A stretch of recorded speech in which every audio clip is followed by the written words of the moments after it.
All right. Good morning, everybody, and welcome to the University of Sydney, the Charles Perkins Centre, the Sydney School of Public Health. Very, very honoured to invite guests from all over Australia, members of our policy, advocacy, and scientific community, a film crew from the ABC, and Craig Rucastle and team making a new docuseries on ultra-processed foods coming out later this year. My name is Associate Professor Philip Baker from the School of Public Health. It was a real pleasure and an honor to co-lead this Lancet series on ultra-processed foods with Professor Carlos Montero. And I'd like to begin by acknowledging the traditional custodians and law of the country on which the University of Sydney campuses stand, the Gadigal people of the Eora Nation. We pay our respects to those who have cared and continue to care for country and the food systems of First Nations peoples who have nourished humans on this continent for at least 60,000 years. Now, today is about sharing evidence, but it's also about taking stock of where our food system has landed, how we got here, and what it means for health, equity, and policy in Australia. Now, I should say up front, ultra-processed foods are not some niche or minor concern, nor a lifestyle preference. This is not a debate about individual willpower. This is not a campaign either against the occasional Tim Tam or Vegemite sandwich. Ultra-processed foods now make up close to half or more of the energy intake of many high-income countries, and that includes Australia. This is not a personal choice problem. It's a structural one, and it's commercially determined and driven. Now, when we talk about UPFs, people often ask, but aren't we just talking about nutrients? Or isn't this just the same old sugar, fat, and salt story? To which the series politely but firmly says, no, it's not. What we're dealing with here is something much bigger. Industrial formulations designed to be cheap, durable, aggressively marketed, and extraordinarily easy to overconsume. These are not so much foods, but commercial products that are engineered not for nourishment, but for corporate profitability above all else. Now, the Lancet series brings together leading researchers from around the world to examine this issue from three angles: the science, the policy, and the political economy. It looks at the health outcomes, yes, first and foremost, but also about how these products are made, how they are marketed, normalized, and defended by powerful corporations. It asks why responsibility is so often pushed onto individuals, while the systems shaping our diets so profoundly remain largely untouched. And that's why today matters. In the Australian context, we are not immune to this. In fact, in many respects, we are a textbook case. High consumption of ultra-processed foods, strong corporate influence, fragmented regulation, and growing concern, particularly for our children and for our teenagers. We pride ourselves in Australia as being outstanding sports people. But when it comes to our diet, we are at the bottom of the pack. And when it comes to our food policy responses to this problem, we're definitely playing in the third division. So this morning is not just about presenting findings, it's about reflection, dialogue, and possibility about what comes next. What does this evidence demand of policymakers, of public health professionals, of civil society, and how do we respond in ways that are proportionate to the scale of the problem that we face? Thank you to all of you for joining us today in person and online. I hope today leaves you better informed, slightly unsettled in a productive sense, and above all, energized for what comes next. Now, I'd like to just reflect for a moment on the Lancet series, which you can access on the website. The series has 3 papers. The papers cover the science, the policy, and the political dimensions of ultra-processed foods, respectively. Shameless plug to visit the website, read the papers. I think you'll find them fascinating. It was certainly pretty interesting putting together over the last 3 years. You can also read the Lancet's editorial, a high-level reflection. You will also read a response to this problem by the Director of Nutrition at UNICEF and from the team at the nutrition team at the World Health Organization. So this is an issue that is now being taken seriously by the UN agencies. And just to say, watch this space, because over the next several years, you will see some big headline developments coming out from the UN agencies on what governments can do, on what consumers can do, on how we define ultra-processed foods for policy purposes, how we change the game when it comes to labeling these products, and so much more. And finally, there's also just some really easy to understand and access content on the Lancet website. There's a podcast, there's a video of the launch event, there's some authors' videos, and there's also a super cool infographic with some really cool visuals on there as well. This Lancet series was the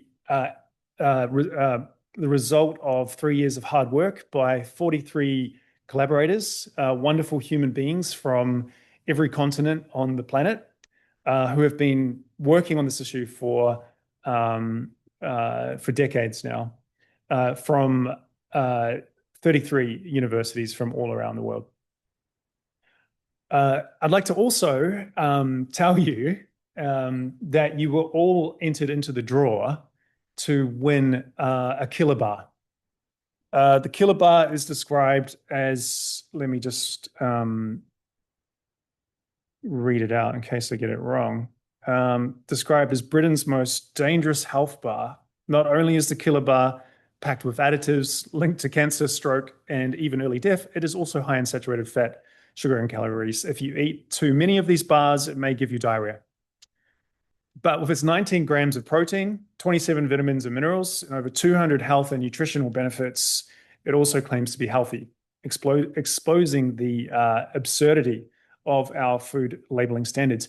We will announce the winners of these killer bars at the very end of this. So don't leave. You're stuck here. I would also just like to acknowledge the wonderful speakers that we have joining us today.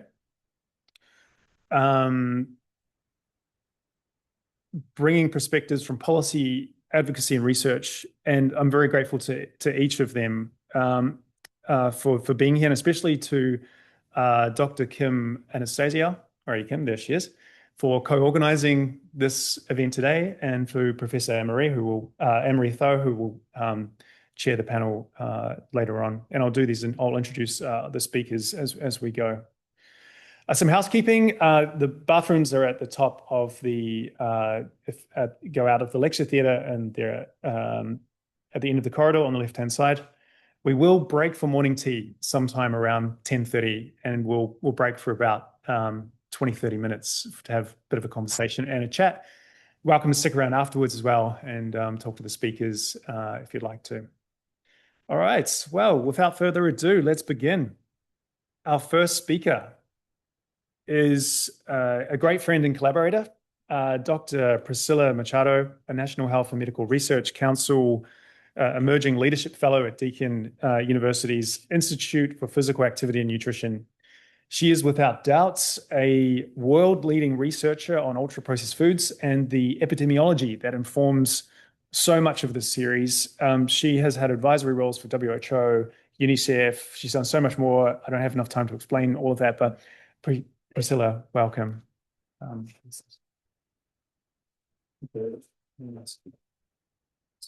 Thanks so much, Phil. Good morning, everyone. It's a pleasure to be here today, and I will start by presenting the evidence from the first paper, which was led by Professor Carlos Monteiro. And I want to acknowledge his important leadership and all of the researchers from Latin America who developed the concept, the NOVA system, and are transforming the nutrition field and beyond, despite all the challenges that researchers from the Global South face. And I also thank Professor Monteiro for sharing the slides with me. So the Lancet paper presents the main thesis on the impacts of food ultra-processing on human health and also the evidence. So the main thesis addresses the question, what is causing the pandemic of diet-related chronic diseases? And our thesis postulates that this is a key driver is the displacement of traditional dietary patterns by the consumption of ultra-processed foods, both defined within the NOVA system. So the NOVA system was proposed in 2010 to test that hypothesis that food processing is transforming diet patterns and that has an impact on human health. So that means that the system, it wasn't developed to identify healthy versus unhealthy foods and divides foods into 4 groups, being ultra-processed foods one of them. So as Phil briefly mentioned, ultra-processed foods are branded commercial formulations made from cheap ingredients, extracted from whole foods, combined with additives containing little to no whole foods. It's important to consider the purpose of creating these foods. So ultra-processed foods are designed to compete with other NOVA groups and to maximize industry profits. The other NOVA groups are unprocessed or minimally processed foods, which includes foods that humans have known for centuries, like fruits and vegetables, legumes and nuts. The combinations of these foods in dishes and meals, made with the combination with processed culinary ingredients, which are table salt, table sugar, oil, that are used to cook, season, prepare NOVA Group 1. Processed foods are simple manufactured products made by adding NOVA groups 1 and 2, such as preserved legumes, bread and cheese. And these 3 groups, they are the basis of traditional food-based dietary patterns. And the most known is the Mediterranean diet. But in other regions, you'll find those dietary patterns based on rice and beans, like in Latin America. There are several Asian traditional dietary patterns and African dietary patterns. And despite they being very culturally quite different, what makes them similar is that all of these diets have these 3 NOVA groups as their basis. And in places where ultra-processed foods still don't dominate the diets, you find those different dietary patterns. So ultra-processed foods, they form the ultra-processed dietary pattern. And the NOVA provides a metric to assess the exposure to that pattern. And this is the proportion of ultra-processed foods in the diet. So a way to identify ultra-processed foods is to identify the markers of food ultra-processing. These are of 2 classes. One is the food substance that are extracted or derived from foods, such as protein isolates, hydrogenated oils, and high fructose corn syrups, or cosmetic additives such as flavors, color, thickeners, emulsifiers that give these additives give the sensory properties of the foods, the mouthfeel, the texture, the color, their appearance. So it's important to consider that these markers, they were not chosen because these are the biggest problems in ultra-processed foods, but because they are essential to the ultra-processed business model, which is essentially creating highly attractive products with cheap ingredients that can maximize industry profits by displacing unprocessed and minimally processed foods. Another important remark that's commonly raised in the literature and debates on ultra-processed foods is that ultra-processed foods are a heterogeneous group in terms of their nutrient profiles. And this is sometimes taken as a proof that the concept is not useful for understanding the relationship between diet and health. So first, it's not a surprise that they are quite heterogeneous. If you look at the groups, foods that are part of that, you can see a soft drink and a flavored yogurt. And that's simply because the NOVA system does not categorize foods based on nutrient profiles. And that's not because nutrients are not important. Of course they are, but there is more than food than the presence of isolated nutrients. So the NOVA and any assessment of the ultra-processed dietary pattern needs to consider the role of dietary patterns. So a more important argument is that the fact that ultra-processed foods affect health, not as foods in isolation, but as a dietary pattern, or through the cumulative effect of substituting non-ultra-processed foods by their ultra-processed food counterparts. So for instance, instead of drinking water, coffee, and tea, these are displaced by soda. Instead of consuming plain yogurts with fruits, they're displaced with a flavored yogurt with artificial strawberry flavor, for instance. And why this is important? It's because this is how dietary patterns affect our health, is through the synergies of different nutrients and biocomponents and all the other compositions in food beyond the presence of nutrients. So it's not one or two substitutions. We are talking about, a group of substitutions. And perhaps an interesting parallel to make here is with the Mediterranean diet. When we are discussing the health benefits of Mediterranean diet, we are not thinking about just the displacement of butter with olive oil, or people don't question how heterogeneous are Mediterranean diets, the foods belonging in that. For instance, olive oil has quite different profile than fruits and vegetables, of course, but it's an understanding that it is the combination of all of these foods that matters, and the same applies for the ultra-processed dietary pattern. So having said that, let's go to the evidence, and the thesis presented that displacement and dietary patterns by UPFs lead to chronic disease. That's quite broad. So not one or two studies will be able to answer that. We really needed a body of evidence. But this thesis implies three testable hypotheses. First, that the ultra-processed pattern is globally displaced in traditional patterns. Exposure to this pattern impacts diet quality and increases the risk of multiple chronic disease. If this evidence, this hypothesis, if supported by evidence, this whole thesis would be supported. So this thesis was first tested and confirmed in Brazil, but soon many other countries presented that evidence, including in Australia, using national surveys and cohort studies. So let's see the global evidence for the first hypothesis. Here I'm presenting a graph that shows the trends in consumption of ultra-processed foods across 9 countries with repeated measures of intake. And you can see that in countries such as Spain and China, the consumption of ultra-processed foods tripled in 15 years. And in countries where the consumption of ultra-processed foods already started quite high, like in the UK and US, above 50%, you see a smaller magnitude in the increase, but across all countries, there is an increase in consumption of these foods. Data on trends also from sales now, including 93 countries, have shown an increase in sales of ultra-processed foods across countries in low-income, lower middle, and upper middle-income countries. In high-income countries, we see stability in consumption of ultra-processed foods. And you can see some patterns of displacement of certain groups of ultra-processed foods by others.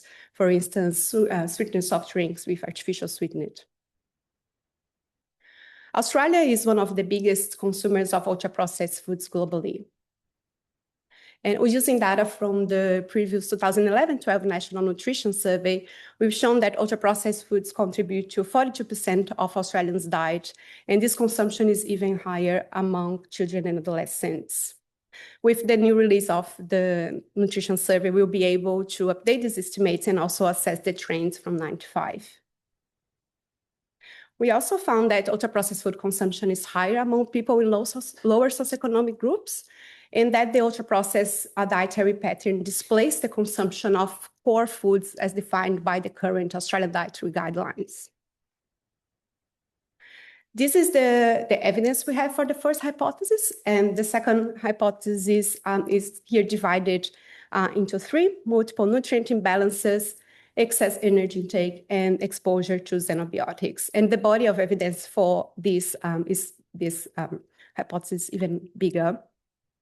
So beginning with the nutrient imbalances, here you see meta-analysis including 13 countries, including in Australia, showing consistently evidenced that increased exposure to ultra-processed foods leads to an increased consumption, intake of total fat, saturated fat, and added sugar, and a decrease in fiber, protein, and potassium, key nutrients linked to chronic diseases. The second aspect of deterioration of diet quality is due to the excess energy intake driven by increased exposure to ultra-processed foods. And this evidence is supported by 6 interventional studies that leave no doubt about this association. And I won't go into details into those trials, but I'll just use the top 2 presented here to illustrate that evidence. So the first is the famous trial led by Kevin Hall, showing that when same people received a diet that had 80% of ultra-processed foods versus a diet without ultra-processed foods, they had higher energy intake and gained weight. And when they went to the non-ultra-processed food diet, they had a much lower energy intake and lost weight. And the second trial here was done in Japan and shows basically the same results. The third aspect is the presence of xenobiotics in the diet, so chemical compounds that are foreign to the body. And that's quite novel in the nutrition space, the exploration of how diets lead to the exposure of these compounds. And there is evidence of this type for compounds created during processing, like advanced glycation end products, toxic compounds released from plastic packaging, and also chemical compounds intentionally added by industry, such as cosmetic additives.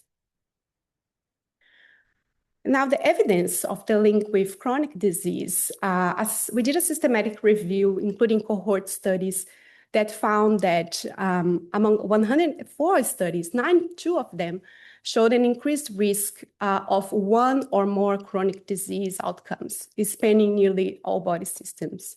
And that really shows that our bodies, the human body, is not adapted to the exposure of these foods.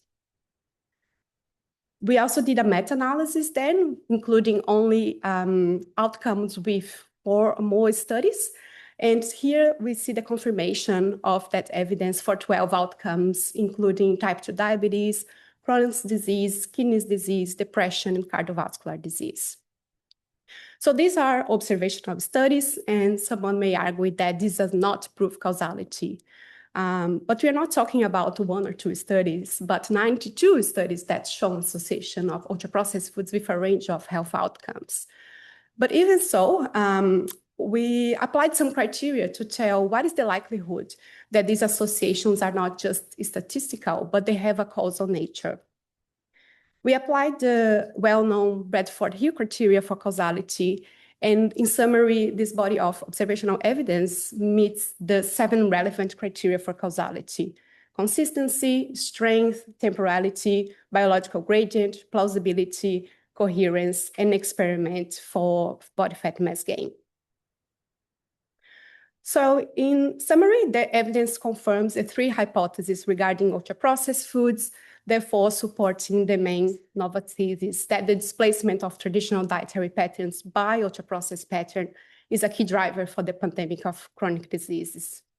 And although more research is needed to advance the science of ultra-processed foods, and we published a research roadmap focused on the Australian context to provide some suggestions on how to strengthen the field, the totality of the evidence presented now justifies a global health response.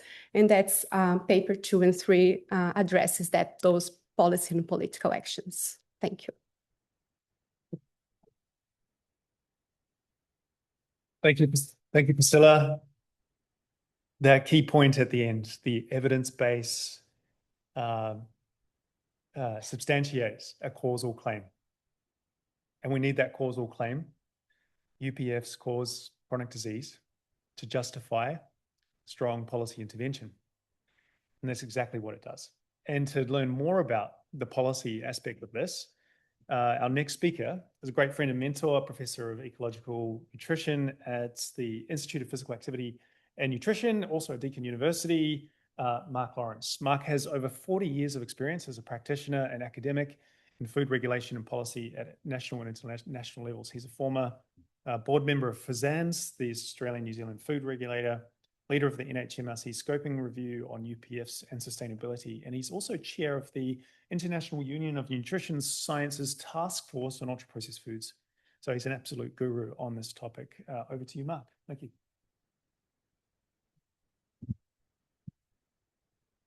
Thank you, Phil. Good morning, everybody. All I can see in front of me is kilobars. I don't know if I need one before I start. Okay, so it's wonderful to see the interest in the audience and online for this concept of ultra-processed foods. Priscilla's presented the evidence, the compelling evidence base for ultra-processed foods. What I'm going to do is now look at how do we translate that evidence and what's being recommended in the second paper in the series for policy interventions. The consensus among the paper's authors was that, of course, it's always tempting and desirable to get more and more evidence, but we need urgent action. We need to start acting on all this evidence and basically doing something about it. So I want to, first of all, acknowledge the other authors on the paper, a fantastic team to work with from people all around the world. I just also would pause. I just want to acknowledge Phil Baker because the series wouldn't have happened without Phil. It was Phil who identified this work, approached Lancet, made the connection with Lancet, got Lancet excited to do this. He was also the person who has driven this series of launches and getting philanthropic funding and so on for it. I think this often feels very modest and this goes under the radar a little bit, but there are dozens and dozens of people involved in all these papers, but it was Phil who actually brought it all together. And the launches themselves have been now in about half a dozen or so countries. And thousands of people have been engaged with that process. So I just wanted to pause and say that because it doesn't often get acknowledged. So the second paper, the policy paper, it set itself out with three objectives. It was to present the differences between the conventional approach, which was a high fat, salt, sugar approach, and this new approach with the ultra-processed food concept. It then was to describe the policies that are needed to reduce UPF consumption and production. And thirdly, it was to acknowledge equity issues and to the need to increase availability of non-ultra-processed foods. So one of the points that often gets missed, we focus so much on how we need to reduce ultra-processed foods, but there's a bit of a double whammy here with ultra-processed foods. There's a direct impact on health and sustainability of these products, but there is a secondary effect of their displacement of nutritious foods from the diets. So with our policy activities, we don't want to, of course, we want to focus on the reduction of them, but we don't want to also forget about promoting the nutritious foods in the diet. And we get the co-benefit, of course. If you are increasing the availability of those foods, it goes the other way. You're displacing the ultra-processed foods. So objective one. So foods with high fat, salt and sugar and ultra-processed foods are not the same. So you'll see here a fairly crudish Venn diagram showing there is some overlap between these foods. Many ultra-processed foods, of course, have large amounts of these so-called risk nutrients, but they've also got lots of other novel ingredients in them, cosmetic additives such as flavors and colors, emulsifiers, gums, and so on. And trials have shown if you control for just the nutrients in these foods, it doesn't explain many of the health outcomes. There's lots of other things happening here. This is, I said, crude. I think it's very crude because what it doesn't do, and it's just because we're at this stage now of the science, and I think this is an exciting area going forward, it wasn't able to address the second component or dimension of the problem here, and that is the physical changes that are occurring with ultra-processed foods in their manufacture. It's sort of relatively easy to look at these novel chemical ingredients, but the novel physical changes that are characteristic of ultra-processed foods. So the consequence of extrusion processes, high pressure, high temperature, which make that white bread so fluffy and easy to swallow and soft and so on. And many of these other ultra-processed foods, those physical changes shouldn't be overlooked because they do affect the rate at which we can chew these foods, and they can leave our mouth and then they can leave our gut. And so they are rapidly digested. We've broken down the matrix, and that, in a sense, people like Anthony Fardet in France would say that's more important than the novel chemical changes, because then they become delivery mechanisms for those nutrients. They more rapidly leave our gut and so on. And they're interconnected with addictive properties and so on. So this is just conservatively showing the difference from that old high fat, salt, sugar way of thinking to the chemical and physical changes as well. And overriding all of that is that ultra-processed food concept is a really powerful marker at a broader level of a paradigm shift, which many of us believe is happening in nutrition science.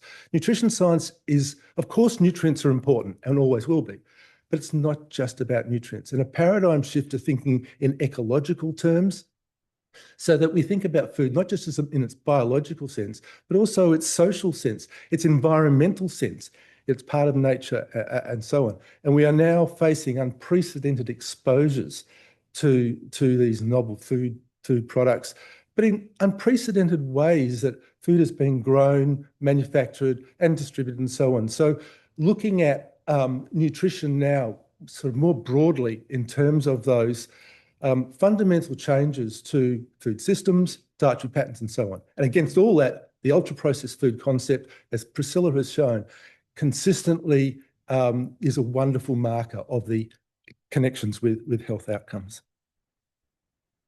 Now, the second objective of the paper was to look at some policy interventions. Now, on one hand, these aren't that sort of world-shattering. These are many of the sort of the interventions that we as public health people have been talking about for a long time. So there are 4 domains we divided these into. What's different is the strength of the body of evidence that's underpinning them and the novel nature, as I just alluded to. So domains around food products, food environments, food corporations, and food supply chains. I'll start with the domain of products, policies at the food product level. Many examples were presented in paper 2. I'm just going to zero in on food standards as one of the issues. And even within food standards, there's many issues there. Globally, food standards programs are really good at protecting immediate food safety outcome, the population against immediate food safety outcomes. So the science of toxicology and microbiology has been front and centre of food standard programs and very good at preventing those acute 1 or 2 weeks problems with what might occur in the food supply. But it's been terrible. In fact, it's been a failure in terms of protecting public health. And by that, I mean things like protecting against dietary imbalances, preventing the chronic endpoints, the sustainability endpoints as well, for that matter. And, you know, I think it's a shame or an embarrassment, in fact, that food standard programs around the world keep sort of glibly saying our primary objective is to protect public health and safety. Well, okay, tick of approval for protecting safety. But nowhere around the world is there a clear, practicable definition of what is meant by protecting public health. No one's got a concise definition of that, despite years and years. And in the 60-odd years that Codex, the international food regulator, has existed, we've seen a lovely correlation with the rise of ultra-processed foods. So clearly there's a disconnect there. In practical terms, one of the main areas the paper talks about is the need to revise how risk is assessed in food standards programs. So when we're looking at toxicity issues, rather than just look at those acute endpoints, we need to look at chronic endpoints and chronic exposures. So if we're having a staple like bread and it's got a lot of these cosmetic additives, emulsifiers and gums, don't just look at their immediate sort of impact. Let's see, this is a staple food, that accumulation of exposure over time and what that's doing to health. And secondly, we need to move beyond just looking at risks in terms of an exposure to individual novel ingredients. So if it again is that gum, that emulsifier, colour, or whatever it might be, they don't just act generally in isolation. There are synergies with other of these novel ingredients and so on in the food. There's sort of a cocktail effect, if you like. So we need to be more sophisticated in how we do that risk assessment. And the third point there is we need to mandate and make it clearer for consumers to be aware of the presence of a lot of these novel additives and food processing techniques that are used to deliver those products. And one example I'd use is one of the main applications that comes to FSANZ is around processing aids and these enzymes and so on, which are by their nature designed to break them, to refine those complex starches, to refine the oils and so on. They do their job, and you get these very highly refined sort of base materials on which we can put our colours and additives and so on and shape and do what we want to. But in doing their job, there's often no residual. They've done their job, they've changed the structure of the food, and so on. The legislation says that if there's no residual, there's no need to inform consumers that processing aid was used. It's basically no longer in the food. But it's done. It's not telling consumers about the job it's done, that the food has actually changed because of that. Is that we need to be more transparent about the use of these novel processing techniques. Final quick point in this area about ultra-processed food reformulation. Reformulation is, in many of our views, certainly in mine, more counterproductive than beneficial. Ultra-processed food reformulation perversely often uses many of these same novel ingredients in them to replace the sugars and what have you in them. So, it's a line ball that's going to help your health at all as well. They do nothing about restoring the changed physical structure of food. It's like trying to unscramble an omelette sort of thing. So, the bottom line, I believe, with ultra-processed food reformulation is a reformulated ultra-processed food is an ultra-processed food, but it's often given a marketing sort of opportunity. So we need to be really careful about reformulation. The second area is around food environment level. So these are policies around restricting marketing, increasing the price and taxes on certain foods, maybe like a Robin Hood approach, using that sort of tax to subsidise non-ultra-processed foods, protecting public environments and decreasing availability. So particularly around things like food procurement programs and so on. So lots of sort of work's already in place in this area. The sticking point often comes to how do you operationalise these interventions? The challenge here from a science perspective is that the evidence that Priscilla presented comes from the dietary pattern level of exposure. How much of our diets are coming from these foods and so on. And yet these policy interventions often need to give consumers information at an individual product level. We have to extrapolate from that dietary evidence down to an individual food. So how do we assess the healthiness of the food? So we looked at this in the paper, and there are two particularly prominent schemes around the world. We have the top one, which is an example of a can of Coke from Mexico, and it's these warning labels. It's basically binary. It's got a black octagon saying this is high in sugar or whatever it might be. And you can see those sort of long rectangle ones, warning labels underneath, high in caffeine or whatever it might be, non-nutritious, whatever the other aspect might be. It's just black and white. Consumers really respond to this. It's easy to follow.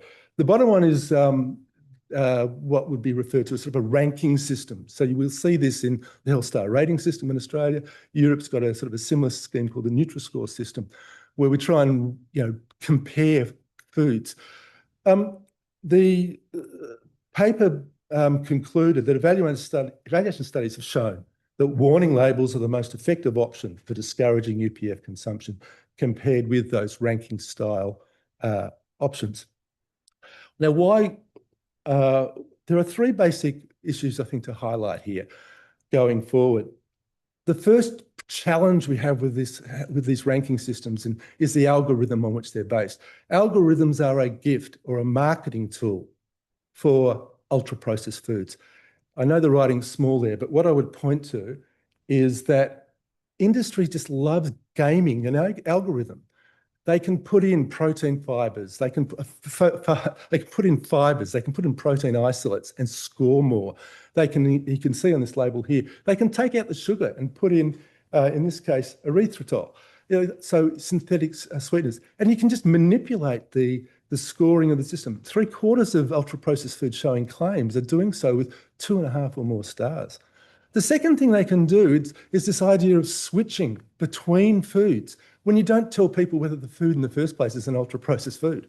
So what's the point in shifting between saying one ultra-processed food might be healthier than another one? And the third issue, unfortunately, is that there's a conflict of interest inherent in the health star rating system. The algorithm for this was designed by a person who works for the company that's showing that 5 stars on that product there. What a surprise! This company's got 5 stars on many of their products. So why are we inviting into the policymaking tent an ultra processed food manufacturer representative to design that algorithm?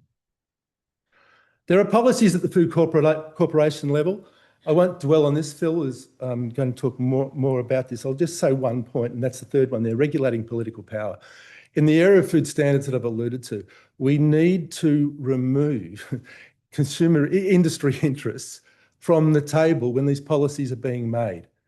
Delegations at Codex are sometimes overwhelmed by corporate interests in the design of infant formula standards or whatever it might be. So that is a priority in that area.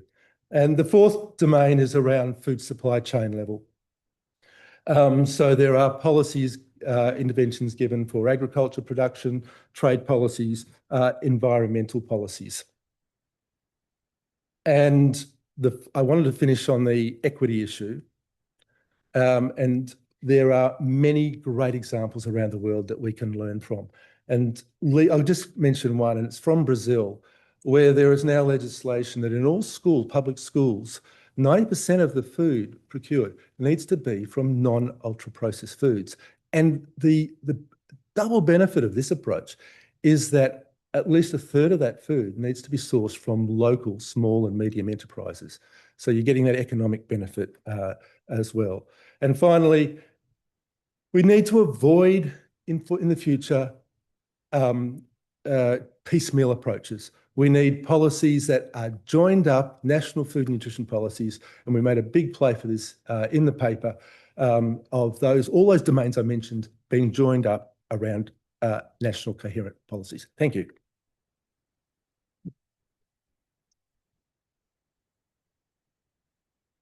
Thank you, Mark. That last point, we don't. Australia has a patchwork or piecemeal approach to tackling this problem. We've got policies and regulations all over the place. We don't have this unified policy approach that you can see on the screen here. And we need this synergistic package of interventions to really tackle this problem. All right, now I'm going to get on to the third and final paper of the Lancet series, which focuses on the political dimension of ultra-processed foods. I'd like to acknowledge the wonderful co-authors of this paper, including Dr. Scott Slater, who's here at the Sydney School of Public Health. He couldn't make it today.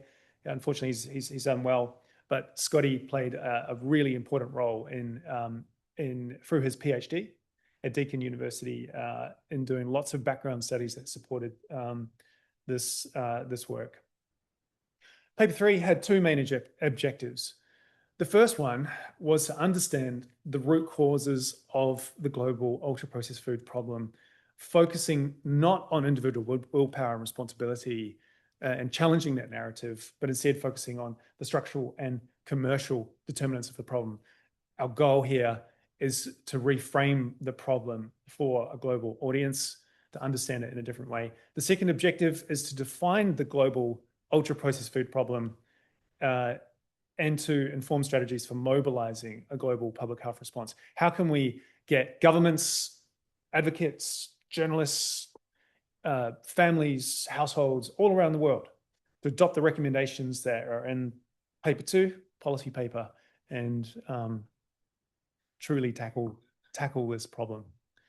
Let's start with this first objective. What are the root causes of the ultra-processed food problem? Now, we started with the NOVA food classification, and Priscilla articulated that so well, what that classification is.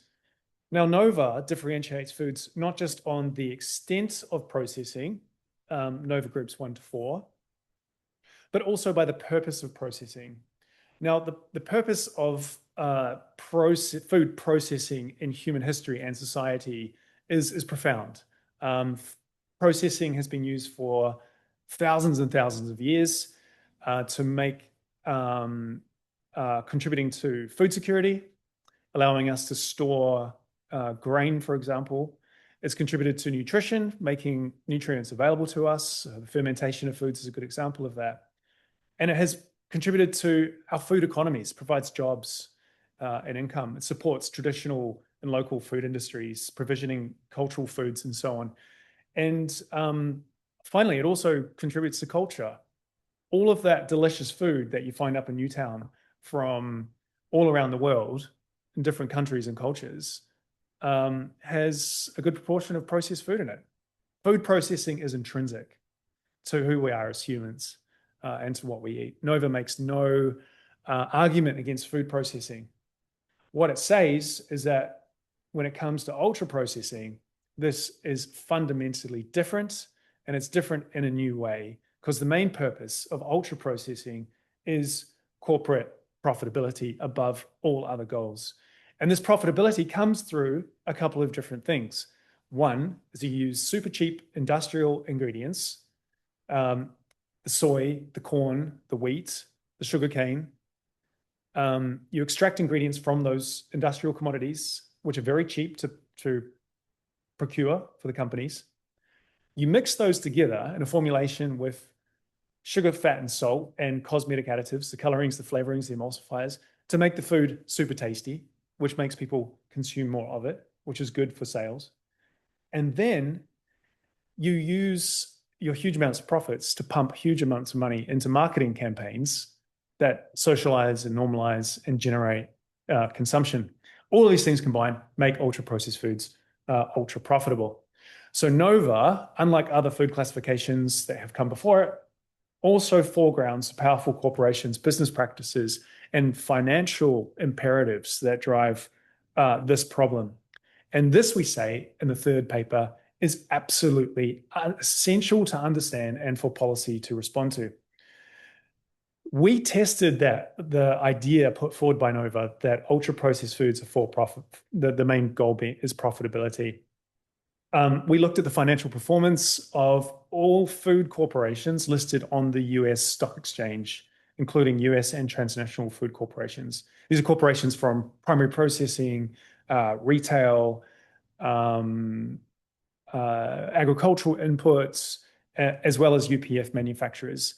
And what we found was that ultra-processed food manufacturers are by far the most profitable corporations in our food system. In fact, if you go back to the 1962 and you look at all of the shareholder dividends paid out by these corporations since then, more than half of those payouts were just from UPF manufacturers, and especially companies like Coca-Cola with these huge profit margins, because there's a huge amount of profit in a bottle of Coke. Now, this is really important to understand in terms of why our food system is changing, because we live in a capitalist society. We live in a capitalist world economy, and no one would argue against that, right? If you'd like to argue against that, please let me know. But in a capitalist system, which is the system we have, investment and resources accrue to the most profitable firms and to the most profitable sectors and industries. If UPFs are the most profitable way of producing food, this then will drive the structural transformation of the entire food system. And that happens in a number of different ways. One, more profit means you can spend more on building factories and expanding your production and distribution networks all around the world.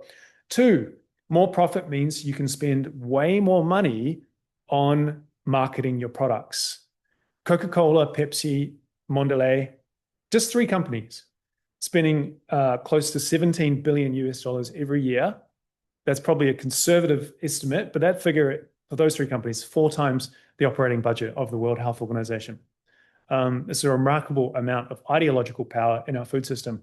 And finally, more profit means that you have money to pay lobbyists, to pay lawyers, to capture our public institutions, to make sure governments are not regulating corporate conducts, the marketing, the business practices, ensuring that you can continue as a corporation, as an industry, to grow and displace other foods in the food system.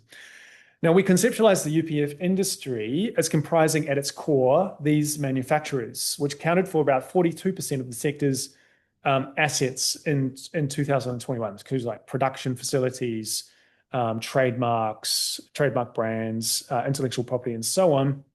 These companies collectively own hundreds of subsidiaries with a presence in nearly every world market. Now, we also realized a crucial point as well, was that these companies, these manufacturers are not just competing against each other. It's not just Coke and Pepsi competing for the soft drink market. They're actually competing with other foods in the food system, the Nova Groups 1 to 3. This quote, I think, summarizes it pretty well. Right now in the US, people consume more soft drinks than any other liquid, including ordinary tap water. If we take full advantage of our opportunities, someday, not too many years into our second century, we will see the same wave catching on in market after market until eventually the #1 beverage on earth will be soft drinks, our soft drinks. The competition is tap water. And the executives, when you look at their emails, when you look at their corporate reports, they talk in terms of mouth share, throat share, stomach share. It is the share of the human diet that they are competing for. Now, we also conceptualize the UPF industry as comprising a whole range of other corporate actors which profit from the sale, marketing, production, and so on of ultra-processed foods. The financiers, the banks, the Wall Street investment funds sit behind the companies, agri-commodity ingredients suppliers, petrochemical, plastics, and packaging, the branding and advertising agencies, the lobbyists and the front groups and the lawyers, the fast food chains and retailers, the supermarkets and grocery retailers who make huge amounts of money from selling ultra-processed foods, and the researchers and the food technologists who work for and with the companies and who absolutely hate this work that we're doing on ultra-processed foods. Now, this quote, I think, captures perfectly this idea of these other actors that sit in behind the UPF manufacturers. This is a quote from a Cargill brochure. We are the flour in your bread, the wheat in your noodles, the salt in your fries. We are the corn in your tortillas, the chocolate in your dessert, and the sweetener in your soft drink. There's a huge ingredients industry that sits behind ultra-processed foods. And those ingredients come from those base commodities that I was talking about earlier. Now, we look into the UPF industry's global expansion in the paper. We describe the history of it. They began in Western Europe and North America, the USA in particular. And as those markets began to stagnate in the 1980s, this industry had to keep making more money, keep growing and generate more profit and growth. So they expanded into low and middle income countries where they are continuing to grow today, just like the tobacco industry. We also describe in great detail the ultra-processed food industry's political strategies. And this figure is a map of the industry's global network of corporate lobby groups. The circle sizes represent how many of these lobby groups the companies are members of and pay membership fees for. And as you can see, these companies, the ones in white, are the ones that are coordinating this global network of lobby groups. Now, the playbook of these lobby groups and of the companies themselves to block, delay government regulation includes lobbying and political donations, revolving doors, infiltrating the government agencies, litigation, which is something we're working on at the moment, partnerships, partner with us, self-regulation, financing and co-opting civil society organizations, putting health and green claims on their products. Trust us, this product's healthier and better for you and the environment, and also influencing and public debate around these issues through their public relations efforts, and also funding scientists to go out and contest the evidence, just like the fossil fuel industry has been doing. These are the UPF industry's key lobby groups in Australia. I would encourage you to check out the work of Jen Lacey-Nichols, University of Melbourne, of Catherine Cullerton at the University of Queensland, and other great researchers in Australia who have described the political activities and interference of the lobbying by these lobby groups. One thing they do is they push for self-regulation. These are some of the industry's own self-regulatory codes in Australia. These self-regulatory codes came out just before the government was about to announce that they were going to regulate the industry. They got wind of it. They announced these codes and saying, we're regulating ourselves. Minister, you don't need to regulate us. Oh, the evidence is in, and it's pretty clear. These self-regulatory codes don't work. They're ineffective, and their continuation is basically violating the rights to food health and the rights of the child. Interestingly, the voluntary code around the marketing of infant formula in Australia was recently deemed by the ACCC as being unfit for purpose or no longer fit for purpose. And the government is now moving towards a mandatory approach. And we need to start seeing this in these other areas around marketing of foods and beverages more generally. The industry also pushes for partnerships, and we see this all around the world, and we deeply critique this in the paper. The Healthy Food Partnership is the example, the most prominent example we have here in Australia. If you look at the members of this partnership, it includes 9 food industry groups, 3 public health ones, 2 government, 0 First Nations, 0 citizens, and I would say 0 impact. If you look at what the partnership has done, it's the HSR voluntary after 10 years. It's only on 30% of products. It's done a little bit of work around reformulation, but not really much at all. And that's basically it. It's done almost nothing. And this is, this partnership model has existed for 20 years. What have we seen? No impact. I would describe this as like, developing a policy on who gets the bananas with a 1,000-pound gorilla in the policy-making room. I mean, this is literally what we have in Australia. And there's a great briefing by the PHAA on why this is a problem in Australia. Finally, I just want to talk about mobilizing a global public health response, which is the second part of the paper.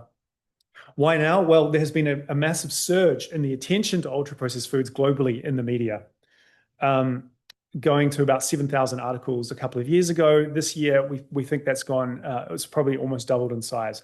This means that the world is paying attention to ultra-processed foods. There is something about this idea of ultra-processed foods which has captivated the public and the media's attention, and this creates a window of opportunity. These are the actions we say that need to happen to make this possible: reducing the UPF industry's power in food systems, disrupting and economically disincentivizing the production of ultra-processed foods. This means disrupting the industry's business model, making it less profitable to make ultra-processed foods relative to other types of foods in our food system. It also means reforming food governance and getting these industry players out of the policymaking room. We call for a just transition to low UPF diets to ensure we don't exacerbate food insecurity, that this response is gender just, and we don't stigmatize people who consume high amounts of ultra-processed foods. We talk about why this problem. We need to stop talking so much about obesity and stigmatizing people living with obesity, and focus instead on the products and the industry. That this is not about, and this is not an individual willpower problem. It's not about fat shaming. This is a commercially determined problem, and we outline and frame the global public health response in those terms, and also call on the UN agencies and governments to say what a global public health response could look like. And finally, I know I'm gone over time, sorry, Kim. Mobilizing collective action. We're going to hear more about this from Jane in a moment. But building these global and country level advocacy coalitions seems to be absolutely essential. We've seen this right across Latin America. These coalitions have formed. They have stood up to industry. They have challenged governments to adopt the policies, and the governments have responded very positively. And we need resources to do this. We need funding to do this. And that is one of the major limiting factors here in Australia. We need to get much more funding and support for our advocacy groups and for the coalitions that are forming here in Australia. With that in mind, I will finish there and move on to the Q&A with the authors. And Kim Anastasia, who I will introduce later, will moderate the questions. So thanks, Kim.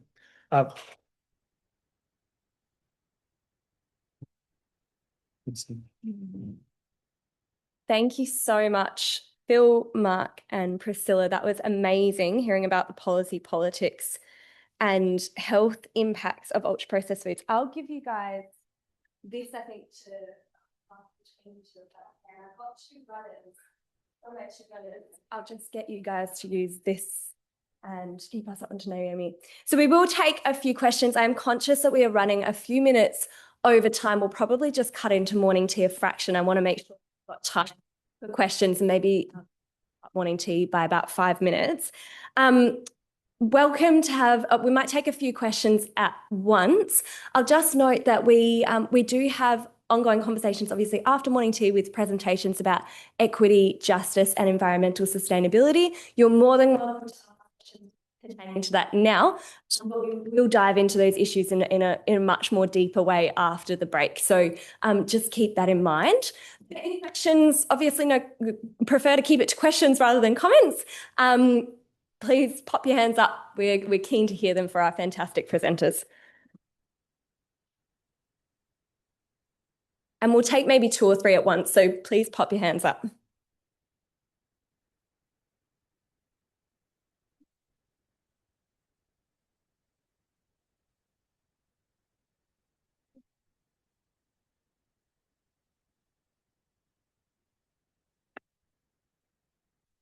Hi, thank you very much. It's been a very interesting morning.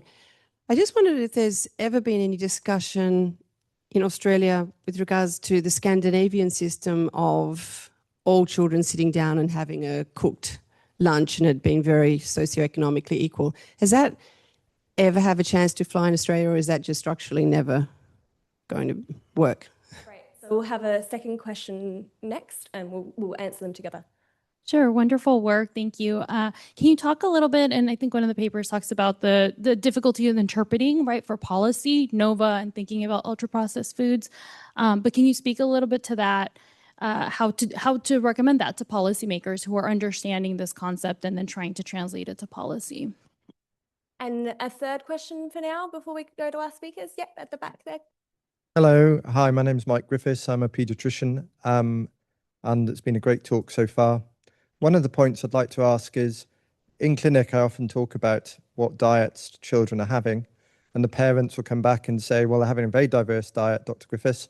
They have fish and chips on a Monday, they have a Chinese on a Tuesday, they have an Indian on a Wednesday, etc. And I'd like to know what you're doing to try and help those mothers, busy mothers, of trying to switch. Thank you. So do we want to talk about the 2 kids' questions first? Perhaps we've got one about the Scandinavian system, about school lunches, which I know is a salient issue in Australia at the moment as well, and also that other comment about children's diets. So I'll pass over to our speakers. Well, can you hear me? Thank you for that question about Scandinavian. I have to admit, I'm not familiar with the details of it. There is a huge absence of activity in this space. So I think anything that's happening and has been evaluated and there's evidence behind it, I think has to be given, a lot of attention. So it sounds wonderful from that very brief description you had there, but so I'm not aware of it being taken up. In fact, I'm aware of things not being taken up. So I take heart from, particularly through these launches the last few weeks, of hearing some wonderful examples from other countries. So I guess Scandinavia being a region. Recently I was in India, and the public procurement programs for schools just leaves places like Australia, in the dust. So I think in this space, just fruit and vegetable campaigns in schools, just promoting an extra serve of veg a day or what have you, it's just the sort of activities which to me feels like a priority going forward for policy interventions. But be interested to hear more about that Scandinavian example. Can you hear me okay? Yeah. I'll address the question about the children's intake, and indeed it's really concerning because this is the group that has higher consumption of ultra-processed foods and heavily exposed to marketing as well. And when we discuss about improving children's diet, it's often a discourse on blaming parents on their attitudes. And I think we need to move, as we are moving the discourse around individual responsibility and blaming people, towards thinking about what is driving it and what policies can do to support those families. And then I'll point to the fact that indeed the burden on cooking and caring is still among women, and we really need policies that support families on, during parental leave, that provides a more community support in terms of school meal providing. As an example, in Brazil, where I'm from, the school meal programs is really important and impactful. And we need to discuss gender roles into sharing responsibilities about who buys foods and who prepares foods. And I think we'll discuss more on that in the other panel. Thanks for those great questions. And also just on the topic of children, this is a shameless plug.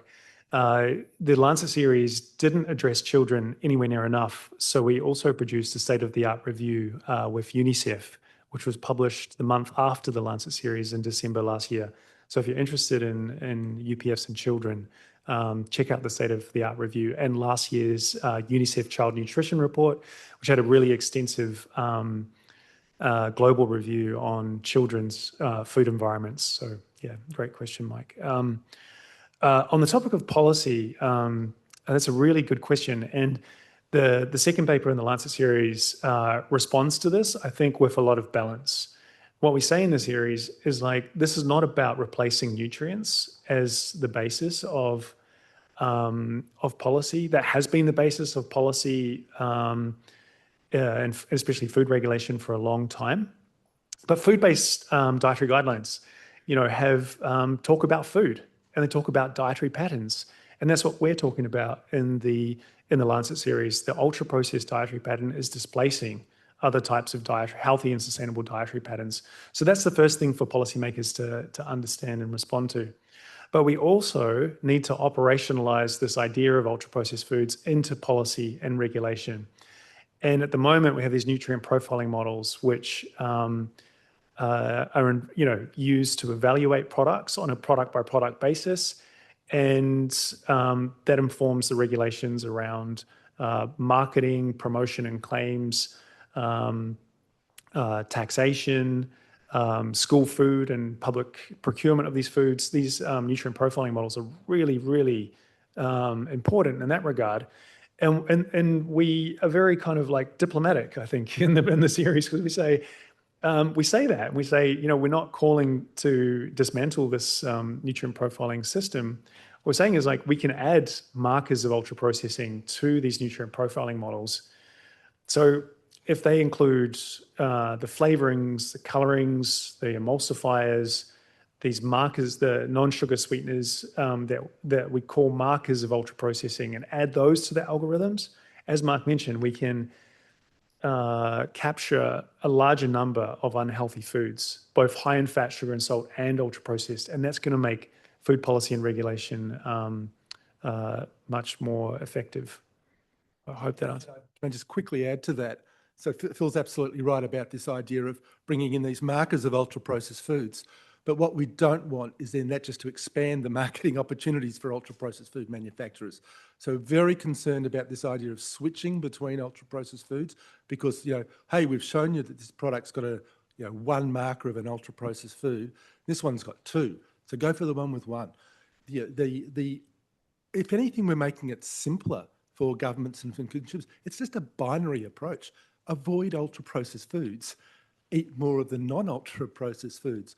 So extending the nutrient profiling with some of the ultra-processed food marketing hopefully will mean, don't switch just to a lesser ultra-processed food, switch to a non-ultra-processed food.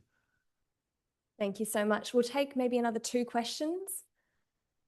I've got one at the front and another one.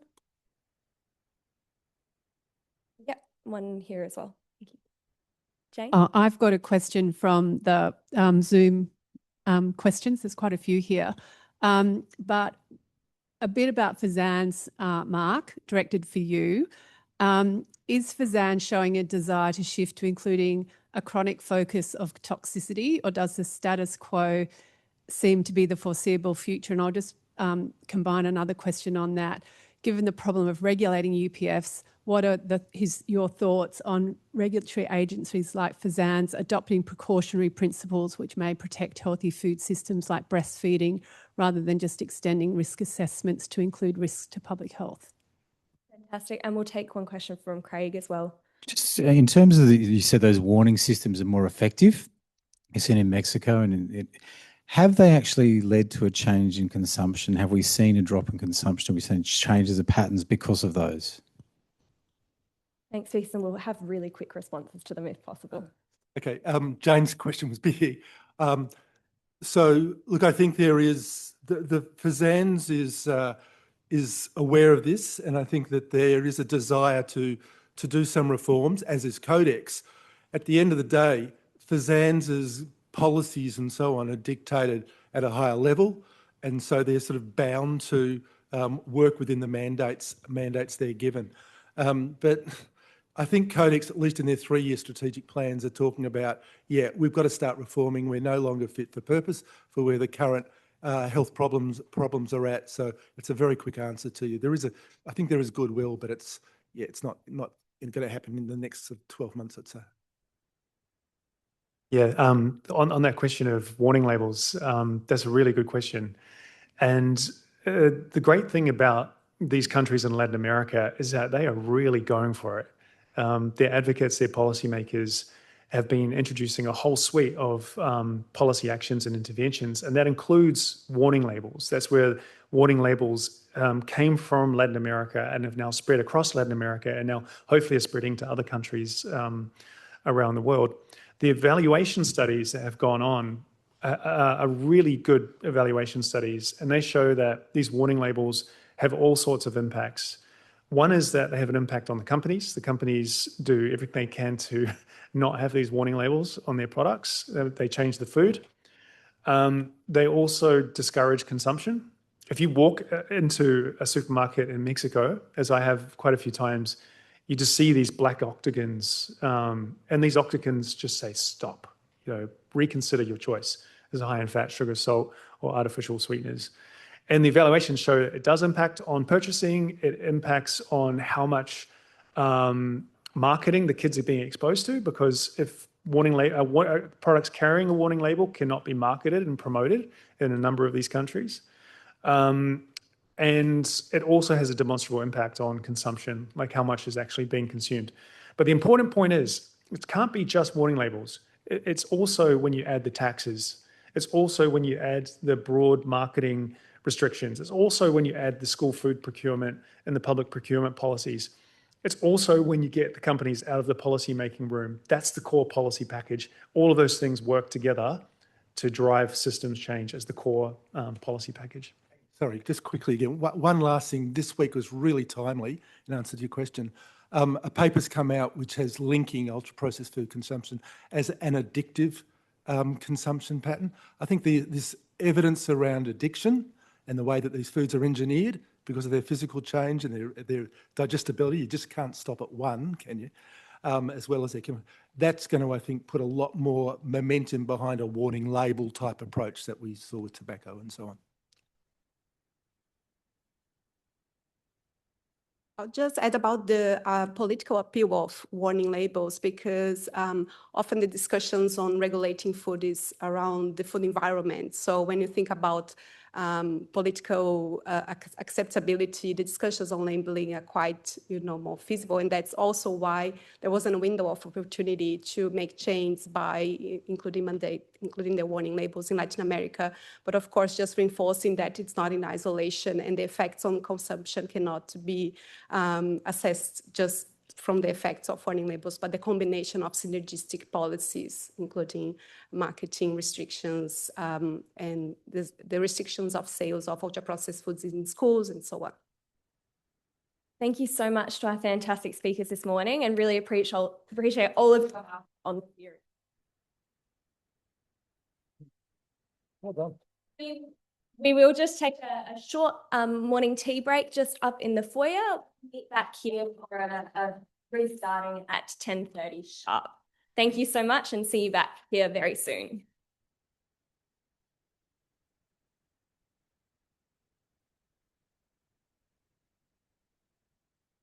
Thanks, Eleanor.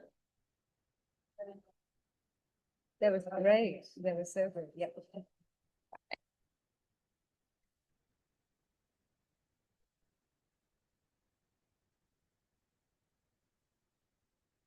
All good on this side. Yeah.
before we go, I can just testing that this is working. Testing. All good? Okay. Hi, everybody. I hope you're feeling re-energized after a tea or a coffee, some non-ultra processed catering offerings, and some really good conversations in the foyer. We are now heading into the second part of the event. We have an absolutely wonderful lineup of speakers and panelists. Now, our first speaker is someone who I've long admired as an ecologist, as a nutrition researcher, and author of Eating Like the Animals, which, if you haven't read it, is a really, really outstanding book. His name is Professor David Robenheimer, a leading expert in nutritional ecology, the discipline that studies how nutrition-related aspects of an animal's environment interact with its biology to determine health and fitness outcomes.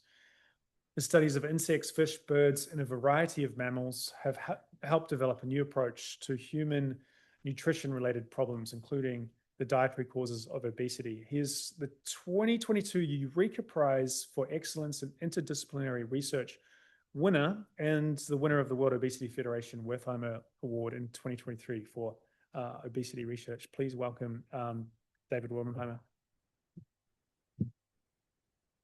Thanks very much, Phil. Is this working okay?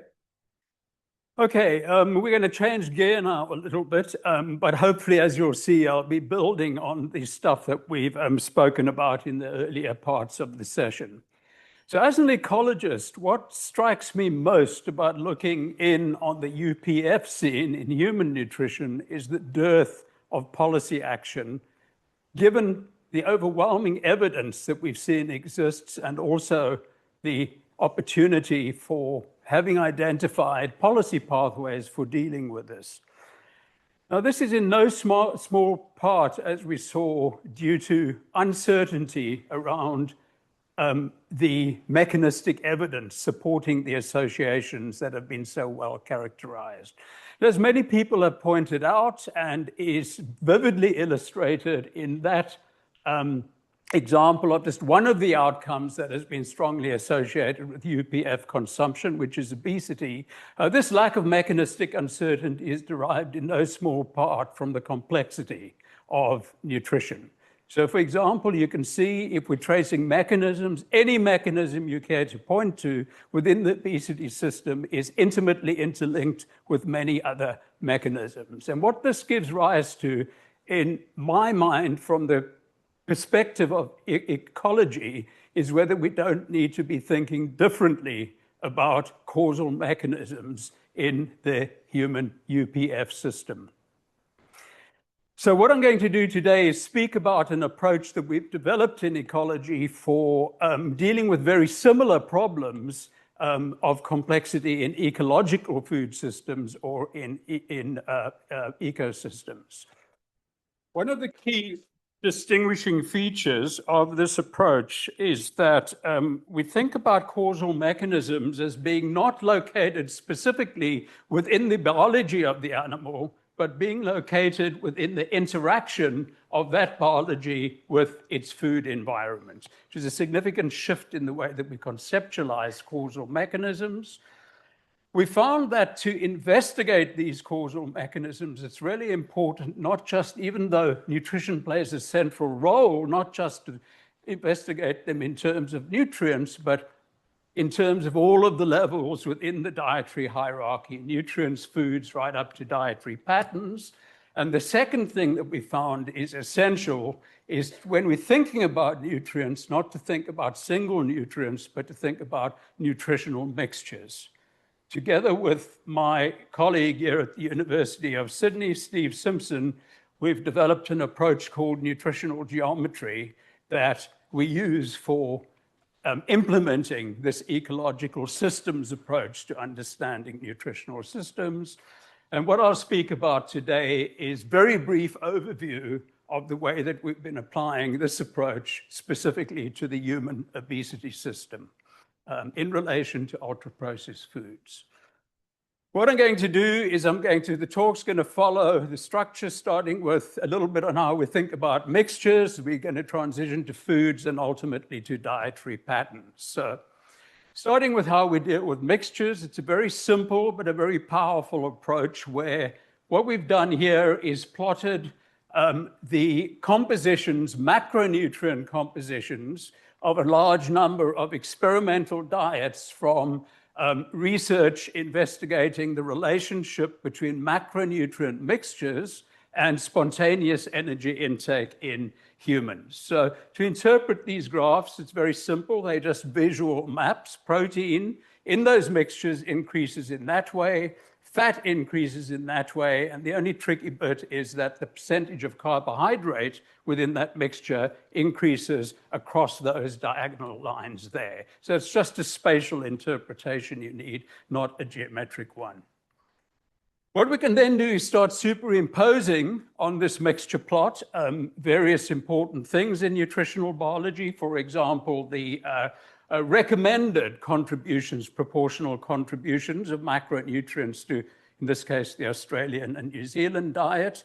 That is 15 to 25% protein. You can delineate that in the space, 20 to 35% of fat, and then carbohydrate is the difference.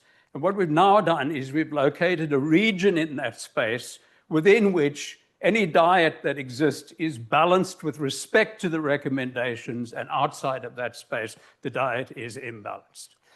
We can then ask the question that these studies were interested in, and that is, how does spontaneous energy intake relate to variation, three-dimensional variation in those macronutrient mixtures? And as you can see, we're plotting that using a sort of a heat map or a response surface in which red represents high levels of energy intake and blue represents low energy intakes. And these are spontaneous intakes.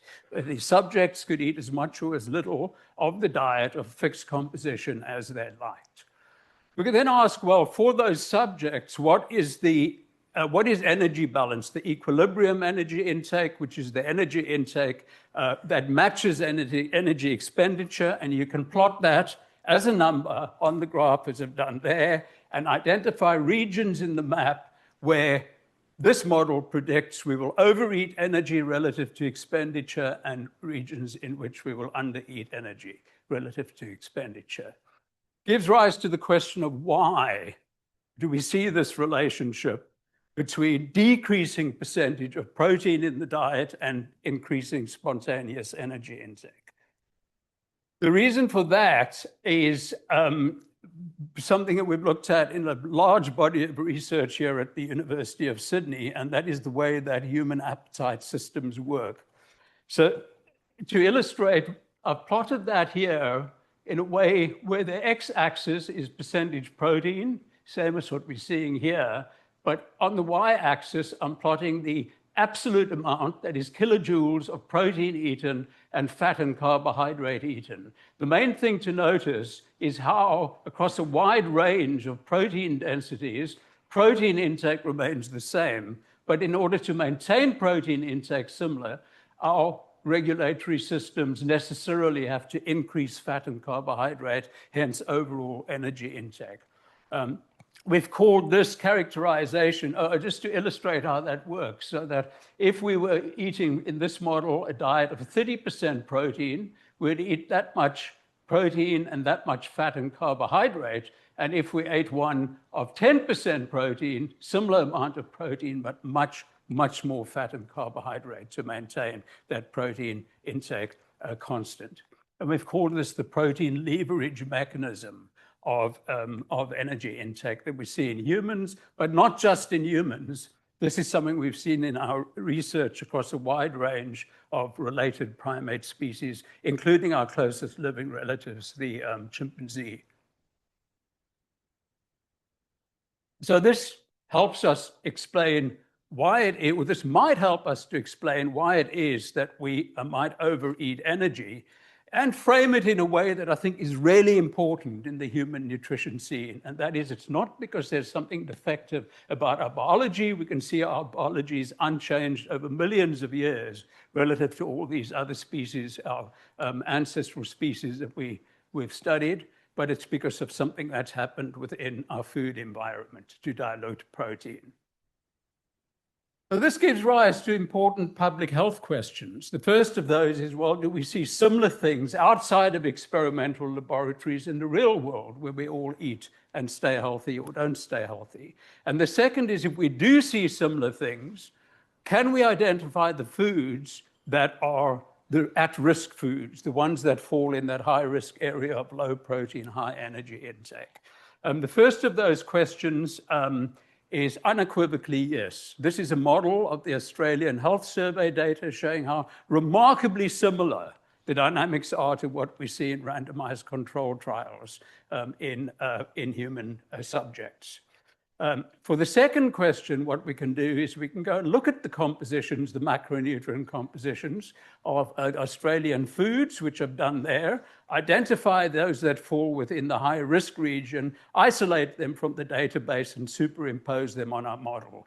And guess what we see? That high density of foods in the high risk region are the ultra-processed foods within our food system.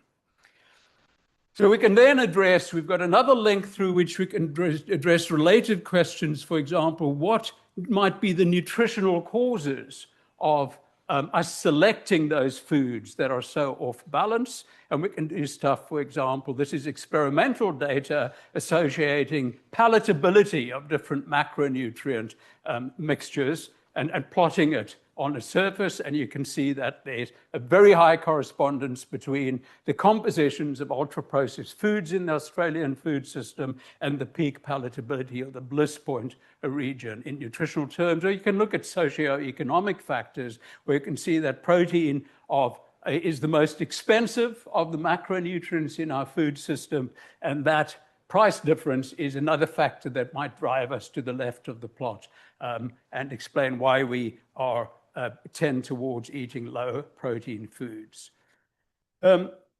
Important thing then is we've shown causality in our randomized control trials, and we've shown association in the population studies. It's just association where ultra-processed foods coincide with the region that you would predict protein would cause an increase in energy intake. We haven't shown that ultra-processed foods are actually causally associated in this way. That's something we've been looking at in this study, for example, of the NHANES data set from the United States of America. What we did with Yuri Martinez-Still and Carlos Montero and team is we partitioned that data set into 5 groups according to the percentage of daily energy that came from ultra-processed foods. And the main thing to notice here is the color coding. And that is that ultra-processed foods increased percentage contribution from green in this direction here, upwards. As ultra-processed foods in the diet increased, the percentage of protein in the diet decreased proportionately. Protein intake stayed exactly the same as predicted by our protein leverage model, but energy intake increased in these population data exactly as would be expected from our causally established mechanistic model of macronutrient regulation in humans. And we've seen very similar pattern in the Australian data. And of course, these are observational population studies, but there are also randomized control trials now that align with the findings of those population studies. Kevin Hall's study, for example, that was mentioned earlier on, we replotted those data, and what you can see is exactly as would be predicted from the model that arises by linking human nutritional regulatory biology with nutritional aspects of the food environment. And then there's another one from a second study from Japan, which shows exactly the same thing. Not only, as we know, does energy intake increase with increasing ultra-processed foods in the diet, but the way that it increases aligns directly with this macronutrient regulatory mechanism. And if you combine those, it's striking how tightly this protein intake aligns across those 2 very different studies in different countries. So we have at least some supportive evidence from direct evidence that UPF is interacting with protein leverage. So we've looked at nutrient mixtures, and we've looked at one category of foods. And we've also shown that there are many more categories of foods in the Australian food system, of course.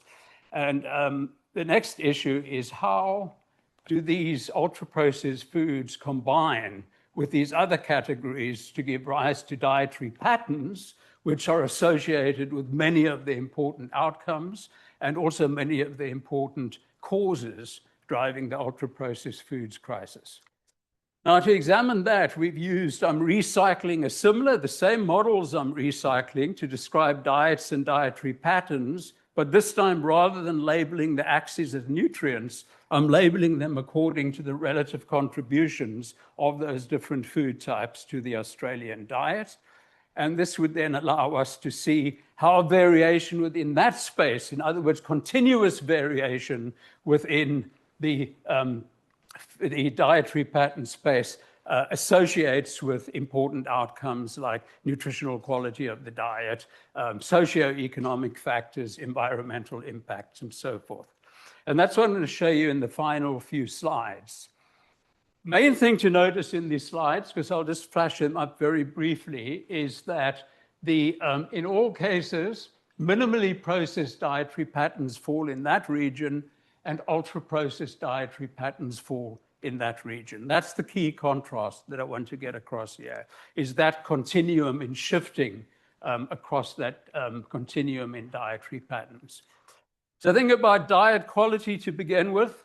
As we would expect, energy density is very high in ultra-processed dietary patterns. Energy intake, again, as we would expect from what we've seen, is very high. Nutrient intake is very, very low. And this is that's an index of dietary quality that includes 9 different nutrients. So you can see it's sort of integrated into an overall measure of the nutritional property of minimally processed versus ultra-processed diets. Added sugar, very high, saturated fat, sodium, trans fat, and there are many others, just to illustrate that the issue with ultra-processed foods is a very broad spectrum one in terms of diet quality. In terms of equity, now we can look at what are the associates of what are the things that drive the uptake of these ultra-processed dietary patterns. Family income associates very strongly, socioeconomic status does, food insecurity does as well. So we can get a picture of how those regulatory patterns and the stuff I've spoken about via ultra-processed foods is associated with broader things, including environmental impacts. So this shows that the greenhouse gases emissions associated with Australian dietary patterns are very high on ultra-processed, energy use is very high, and so is material use. And of course, what we're looking at here takes us back to where we started. Those are the environmental costs of the fact that we are overeating to the extent that we are on ultra-processed dietary patterns. And I'm not going to say any more about that now, because that is going to be part of the subject of our next talk. Rather, what I want to do is just highlight some overall conclusions. First is that nutrition is immensely complex, and we need systems approaches. We cannot unravel this complexity by looking at one cause at a time. We need to understand how those causes interact. Second is that applying these system approaches, we found that protein seems to be playing an important role through diluting, through mechanistically increasing energy intake within our diets. But this does not mean that by increasing protein in our foods will necessarily solve the problem. And the reasons for that are firstly that I've traced a path through the obesity system via one route, which is the protein route. But as you've seen, protein interacts with many other factors, and dealing with protein alone might solve one problem or another, but it might give rise inadvertently to others, and it will leave several other problems unsolved. The second, of course, is that there are many, many imbalances other than protein within the ultra-processed foods dietary pattern. The third thing I wanted to emphasize here is where I see the importance of ecological models in the human food systems is that it helps us understand not only what are the components that contribute to important outcomes, but how these different components and outcomes interact within the complex system.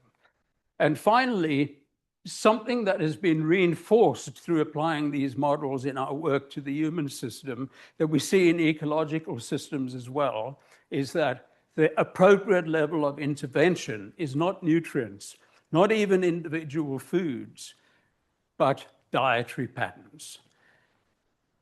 At that point, I just want to acknowledge some of the main contributors to the work that I've spoken about today. Steve Simpson, co-inventor of nutritional geometry and collaborator in the human nutrition work. Amanda Gresh, dietetics.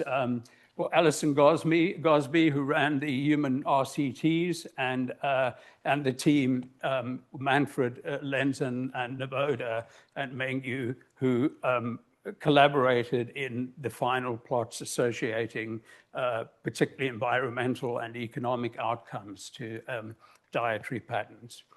In closing, I want to mention two people, or two groups actually, who have contributed indirectly to the work that I've spoken about today, not included that work specifically, but they've contributed immensely to helping me to think in a more sort of human-aligned way to transfer from ecological thinking to thinking around human food systems.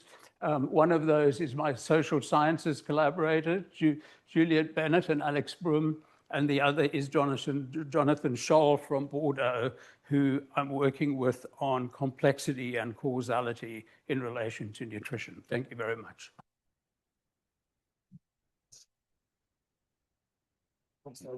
Thank you. Thanks so much, David. Absolutely fascinating research. And protein dilution and leverage is something we should have paid much more attention to in the Lancet series. And David, I remember we were chatting a while ago with Steve about this, and protein is more expensive for the companies to put it. And it makes sense why.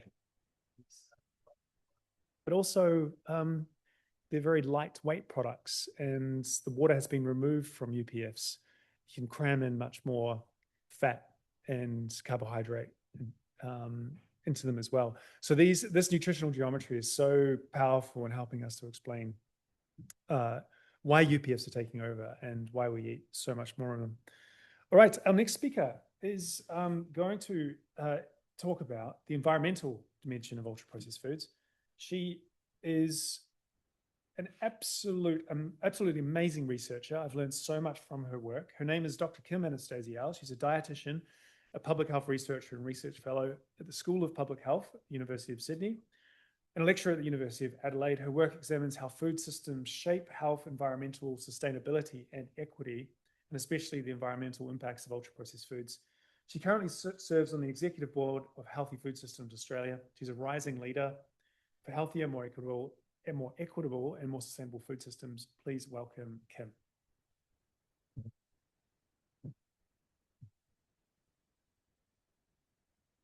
Thanks. Can you guys hear me? All good? Fabulous. Thank you. That was a really lovely introduction. I'm going to be talking today, exactly as Phil mentioned, about the environmental impacts of ultra-processed foods. And I've given my presentation this subtitle of 5 reasons to regulate foods for the sake of the environment. And that's exactly what I'll be going through today. So my presentation will really briefly cover some background about why we should be worrying and actually taking action on the environmental impacts of foods more broadly. And then we'll go through these 5 reasons, which I have done a bit of a spoiler alert by listing them on the screen to start off with. But first, why should we care about the environmental impacts of foods more broadly? So all foods, every food that we produce, requires some sort of environmental resource or resources for production. So that's things like land and water. It's also pesticides and fertilizers, which go into the environment. And these environmental resources and the pollution that comes from the using up some of these resources, it's finite, and there's only so much of them that we can use, and there's only so much that we can pollute until we have significant environmental degradation. that can actually lead to potentially breaking the support systems that carry us and everything along on this beautiful planet Earth. So this figure on the right displays what we call the planetary boundaries.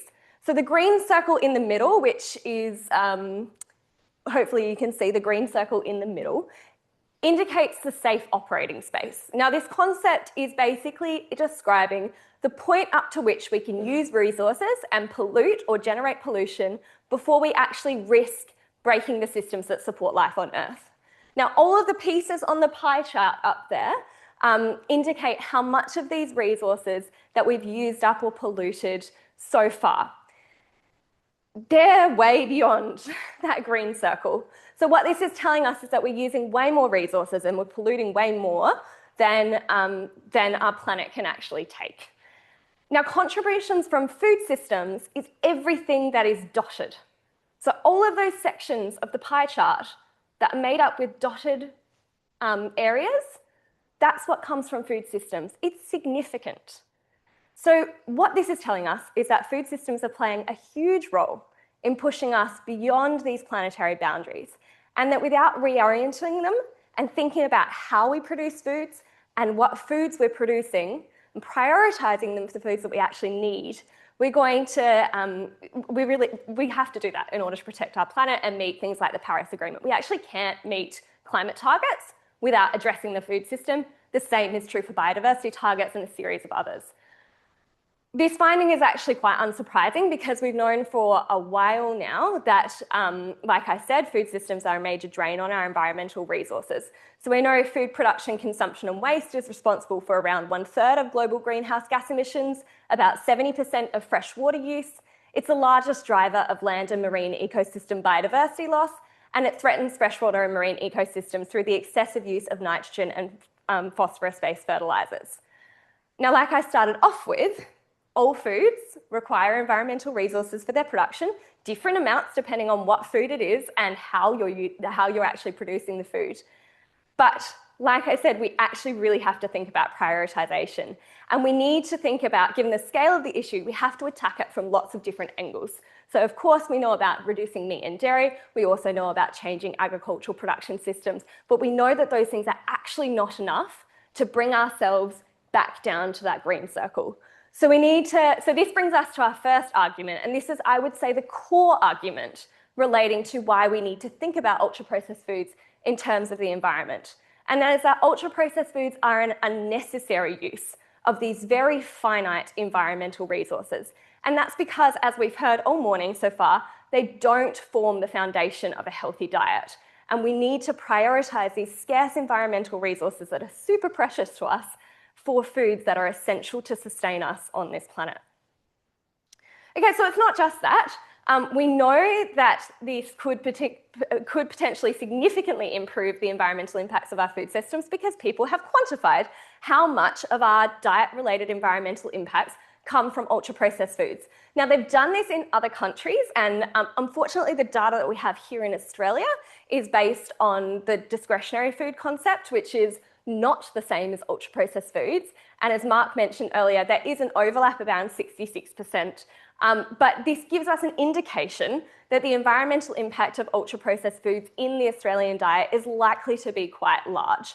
So we see around 1/3 of our diet-related environmental impacts coming from discretionary foods in Australia. And that's been measured and quantified in relation to energy use, greenhouse gas emissions, land use, cropland use, scarce water use, and pesticide toxicity footprints. And what these studies have done, and what studies from overseas have done, is that they've actually looked at what happens when you adjust for energy intake. So they've worked out, okay, what happens in a normal diet? It's around about 1/3 of our environmental impacts coming from these unnecessary food products that are contributing to health harms. But then they've said, okay, what happens when we adjust for energy intake and take that diet down to kind of the amount of energy that we should be consuming?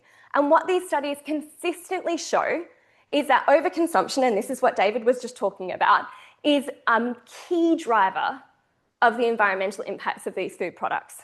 And what I would say to that is that this is somewhat, or this is indeed, a result of the design of these products. As we heard earlier, ultra-processed foods are designed for overconsumption. So of course, we're going to end up eating more of them. So this design feature of ultra-processed foods is a core driver of their environmental harm. It's not a collective failure in willpower, and therefore we need to regulate them for the sake of the environment and for our health. Okay, so far we've established that the consumption of these unnecessary foods in our diet driving around a third of our diet-related environmental impacts here in Australia, and that's both by design and it also reflects an unnecessary use of environmental resources. Now, the next question to ask, I would say, is kind of, is that the full story? And of course it's not. There's much more to it than this, and I'm just going to have to scratch the surface today because I don't have a huge amount of time. This here is a slightly older model that myself and colleagues created, which looks at the environmental resources that are used in ultra-processed food production and all of the impacts that it has at every stage. Again, this diagram itself probably only scratches the surface. It's a couple of years old now as well. I'm going to be talking just about these two stages today, agricultural production and packaging. But I will note that every stage has environmental impacts, and particularly if you're thinking about ultra-processing, the processing stage itself is a major user of energy, and the majority of energy in the world is still using, it is not renewable. So we're still polluting when we're using that energy to create ultra-processed foods, which undergo many, many, many stages of processing in most cases. So let's talk about this first one, agricultural production, which brings us to point 3, number 3 reason why we should be regulating ultra-processed foods for the sake of the environment. Now, the images on the right are all key commodities that are used to produce ultra-processed foods. And they are all obviously different commodities, but hopefully you can see a similarity there. And the most obvious one is that they are being produced in monoculture farming methods. And this often involves hectare upon hectare of single crops being produced. And we often see this in ecologically important areas. So we see things like soybean in the Amazon, which is a key ingredient in ultra-processed foods, but is also a key animal feed. It's a key ingredient in animal feed, which is also a part of ultra-processed foods because we use animals to produce ultra-processed foods too. And we also see this in rainforests in Southeast Asia, which have been bulldozed or set on fire in order to clear the land to produce palm oil. So these production practices, once the land has been cleared, often involve significant use of pesticides and fertilizers. Sorry, that's the land clearing.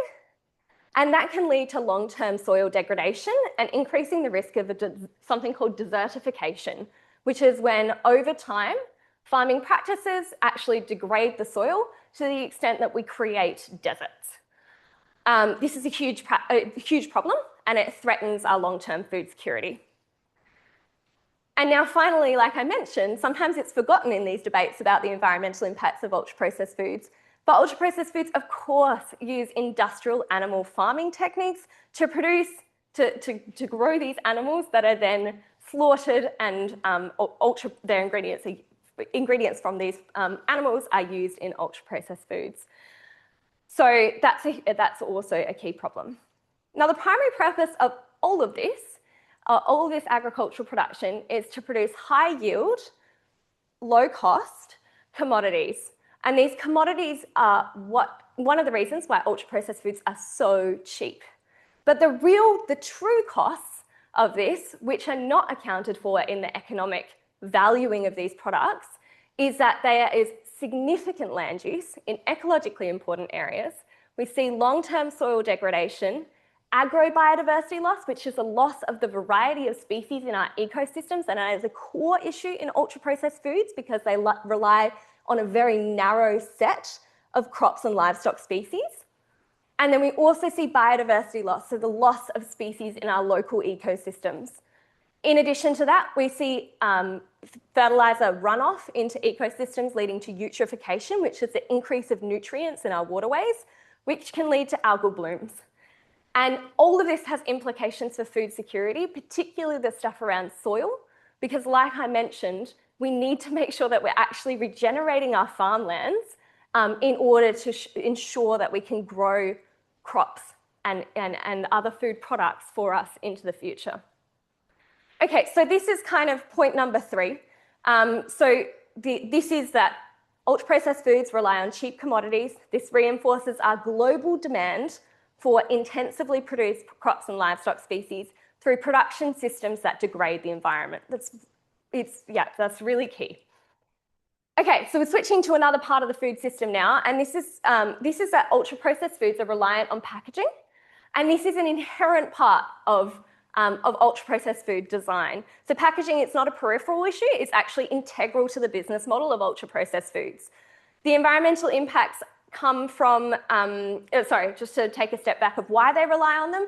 They're reliant on packaging for shelf stability, and that is throughout the entire supply chain. That's not just consumer packaging. We see every stage of ultra-processing of the ingredients requiring packaging as well, and often they are not just produced in one facility. They're transported multiple times around the world. And then also, packaging enables marketing. So without packaging, these food products would not be able to be branded, and that's also a core part of ultra-processed foods and the business model. So the environmental harms of this are driven by production and also by waste. So the production, obviously, there is energy that is used to produce packaging, and we also see the use of petrochemicals in the production of plastics. But it's not just that, it's of course waste as well. Ultra-processed food packaging is a stain on our natural environments as they pollute waterways, beaches, and terrestrial ecosystems. And this causes significant harm to wildlife, but it also sheds microplastics. And those microplastics go into our waterways. We end up drinking from those waterways, and they also go into the animals, and we end up eating those animals. So that's a real problem because that is actually a threat to our own health as well. Now, recycling systems are inefficient and they're overwhelmed. Frankly, they're not designed to deal with the sheer volume of waste that we have. And so again, just to have some figures there, in Australia, only 12% of plastic packaging was successfully recycled in 2024, which is 2.6 megatons of plastic packaging that goes into landfill each year in Australia. And that's enough to fill thousands of Olympic-sized swimming pools. So even when packaging is able to be recycled and other packaging types have higher recycling rates, it's still a significant use of energy and resources. The far better option is to avoid using packaging, especially when it comes to a product that we actually don't need in the first place. And so again, this comes back to the original argument, which is that these food products are unnecessary. And then the final reason is that environmentally harmful practices accumulate and amplify environmental degradation. So in this study on the screen, we mapped all of the some of the key drivers of ultra-processed food production and consumption. And then that's all the things above, all the things in blue. So things like the political economy, policies, biology, and social impacts of why we actually consume these foods. And then on the bottom is all of the environmental impacts. And what you can see is that those environmental impacts aren't just a single flow chart, or they don't just end a link to one part of the food supply chain. They're actually deeply embedded within each other. And an example of that is if we have climate change caused from food or anything else, so greenhouse gas emissions leading to climate change, that will reduce biodiversity in our world. But we also see biodiversity loss impacting on climate change and worsening that system. So these systems build and accumulate and reinforce themselves. And so that it ends up entrenching us in these negative cycles of harm. So it's really important that we start to stop these practices so that we can avoid having these accumulation effects in the natural environment. So when you're next having a conversation with someone about ultra-processed foods, really strongly encourage you, obviously, to talk about the importance of regulation for the sake of health, but I also encourage you to talk about the importance of regulation for the sake of the environment. Share with them how these products are designed for overconsumption and that this is a key driver of the use of unnecessary and vital and finite environmental resources. Tell them about their reliance on industrial agricultural systems and how these systems cause a wide range of environmental harm, including agrobiodiversity loss, soil erosion, etc. And then also tell them about the fact that these are a driver of packaging production and waste. And finally, that we need to break these cycles of environmental degradation in order to take care of our planet. Thank you.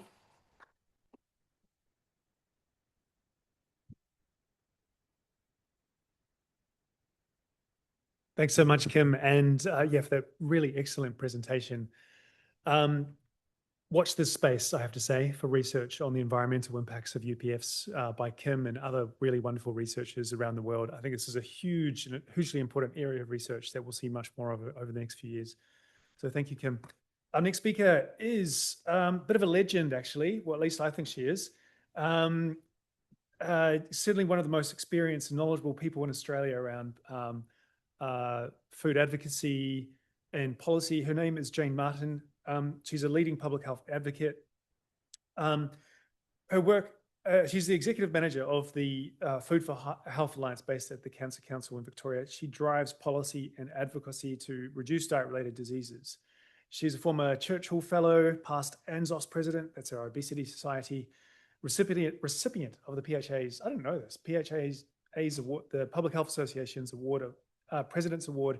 And she also has an honorary doctorate from Deakin University. I didn't know that either. Please welcome Jane. Thanks, Jane.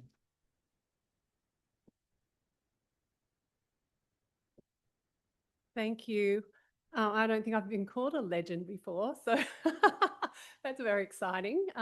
Thanks for inviting me to be part of this. It's been a long journey for me being involved in this space. I started working in tobacco control in the 80s, and those corporations were at that stage aligned with the food industry. It was fast-moving consumer goods, Coca-Cola, crisps, tobacco, and in many cases alcohol. So I feel like I'm sort of back where I started somewhat. So it's very exciting, the Lancet series. I'm feeling renewed and refreshed with new insights around what's going on in the world of nutrition. But firstly, I'd like to acknowledge the traditional owners of the lands on which we're meeting on today and pay my respects to elders past, present, and any Aboriginal and Torres Strait Islanders people who are here with us today. So we're a small group, although we try and look really big. And we're a partnership between Deakin University, the Health Promotion Foundation's Vic Health and Healthway, as well as Cancer Council Victoria. And we focus on the most contested areas of policy reform, protecting children from the marketing of unhealthy food, honest and clear labelling, pricing measures, including taxes. And as we know from tobacco control, those areas where vested commercial interests strongly resist are the ones most likely to deliver the outcomes that we seek. And further policy change to create supportive environments is more likely to support equitable outcomes across the population. So we use the experience of lawyers who are always making sure that I'm accurate, policy experts, dietitians, media and communications, as well as research and evaluation. All the levers we use play a really important role in increasing the political appetite for change, and that's firmly where we're focused. So we're constantly working on research and policy positions together with collaborations and partners to further our understanding and to reach agreed policy positions. And then we use this to support our advocacy and media to engage the public, increase their support for change, and most importantly, to increase the political will to do something about it. So most of our work includes advocacy directly and indirectly to support action by government. We've seen a few little infographics today, but there's a number of different ways that government can influence our society to create environments that support health and well-being, and this is a good illustration of this. It also engenders co-benefits, as Kim's spoken about, such as in addressing climate change or reshaping the market to increase demand for healthier foods. So today I'm going to talk about some of the key policy levers in Australia that will support health and reduce consumption of ultra-processed foods and the work that we've been progressing to date. So reducing sugary drink consumption. Sugary drinks are the ultimate ultra-processed food. So this is something that a lot of governments have been looking at More than 100 jurisdictions have acted on this, covering half of the world's population. So Australia is really running behind. In higher income countries, the tax is often based on how much sugar's in a drink. Lower income countries going for something more easy to administer and cheaper, with the tax based on the price of the drink.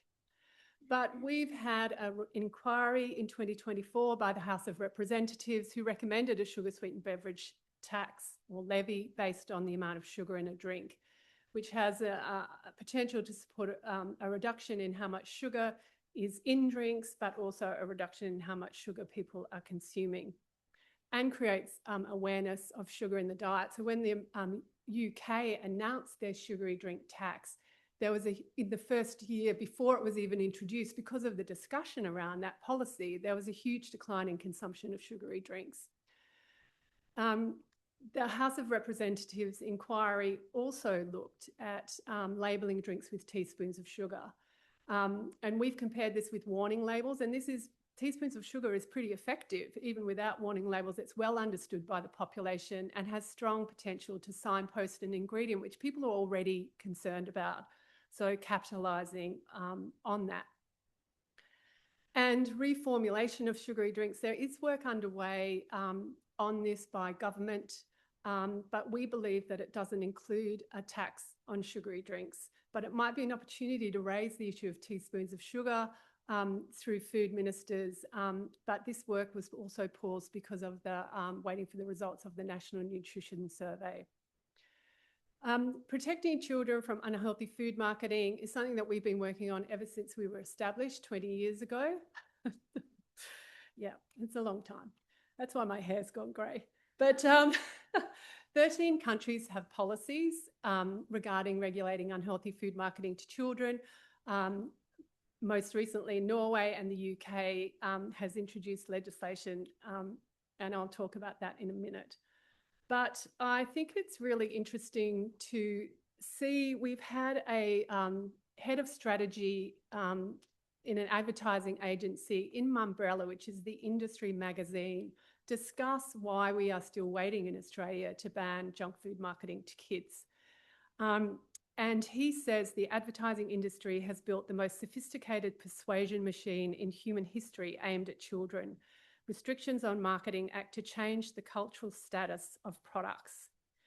And there was a bit of offence taken by the Australian Association of National Advertisers, who came out a few weeks later in the same magazine.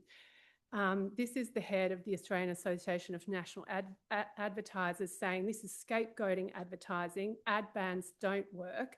We have a code that prohibits all marketing of occasional foods to children, under 15 across all media all day. The real opportunities lie in partnerships, not prohibition. I think we've heard that narrative before. And I'd just like to point out a promotion that's been running through McDonald's with the Minecraft movie and the Minecraft game, which had a huge amount of in-game advertising for McDonald's.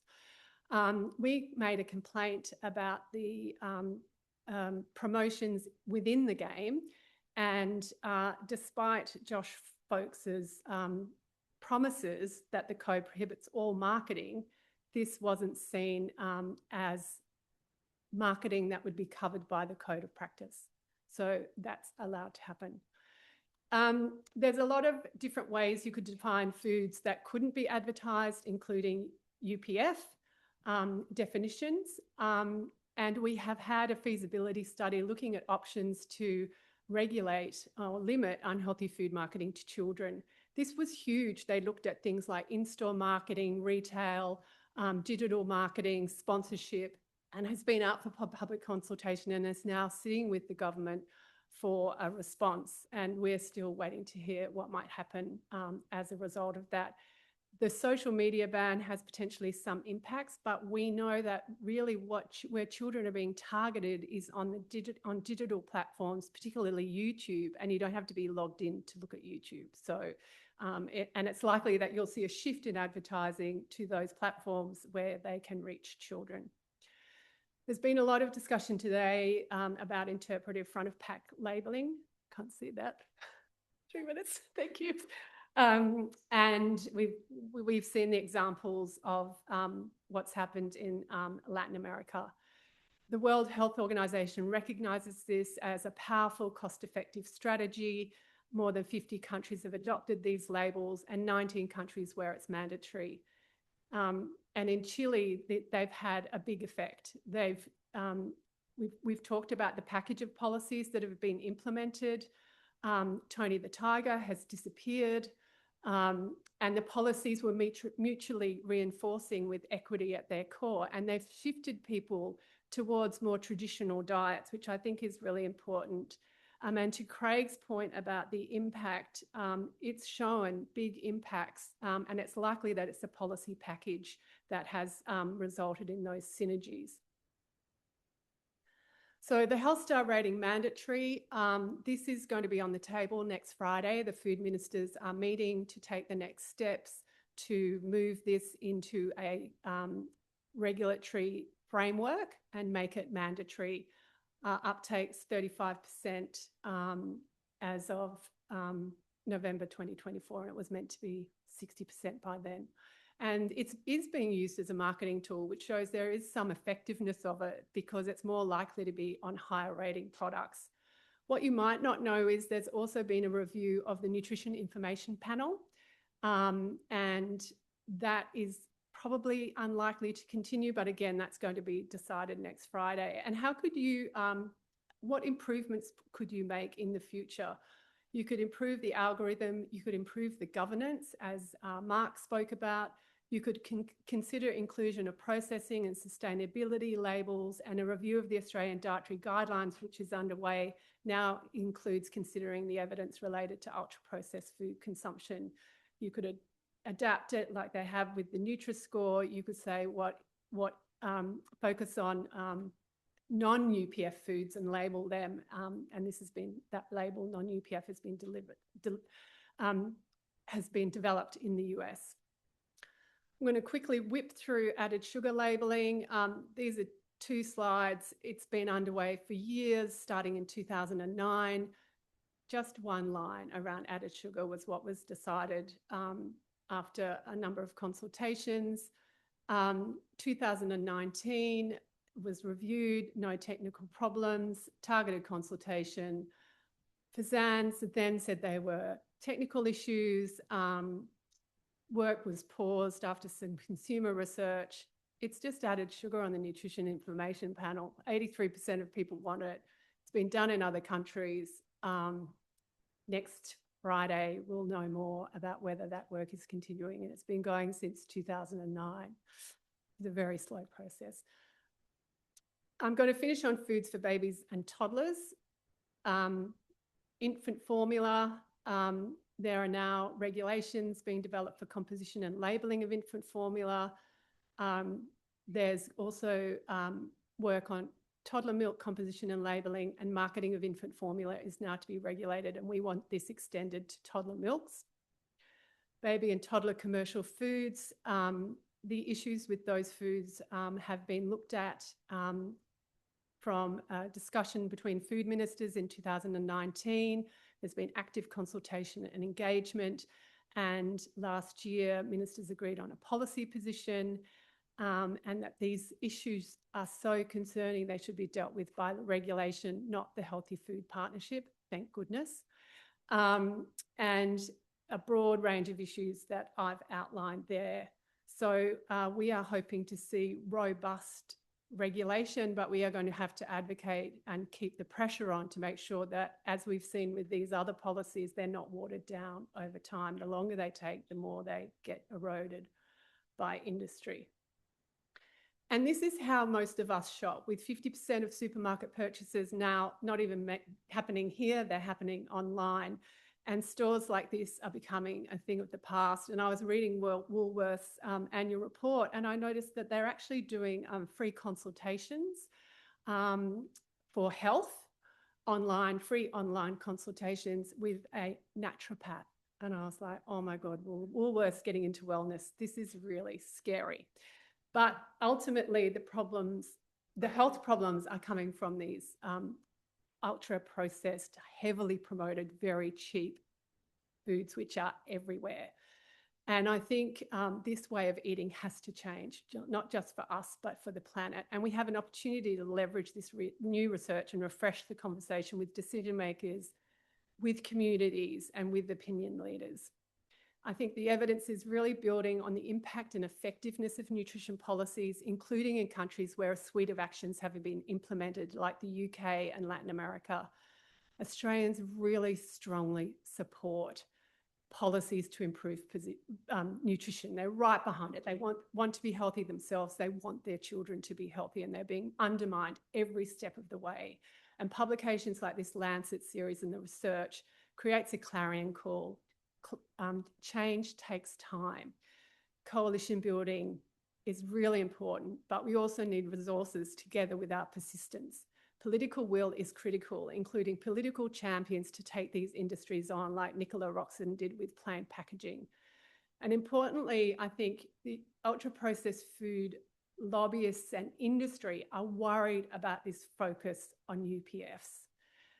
The other day, I had a conversation with a chief of staff in a politician's office, and they said, "Oh, I've been on the phone to the Food and Grocery Council this morning.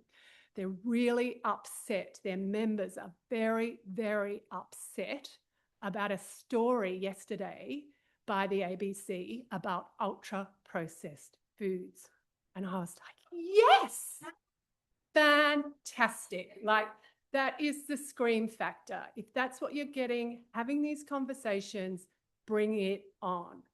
So I think this Lancet evidence shows that it's more important than ever to confront the commercial interests that are undermining the health of all Australians and build a healthier food system for all. Thank you very much.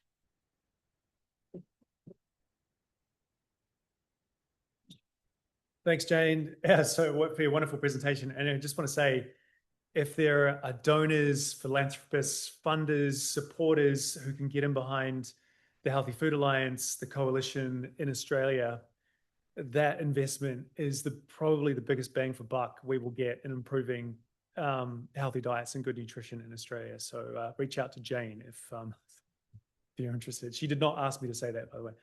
Okay, our next, and we now are moving on to the panel session, the final part of today.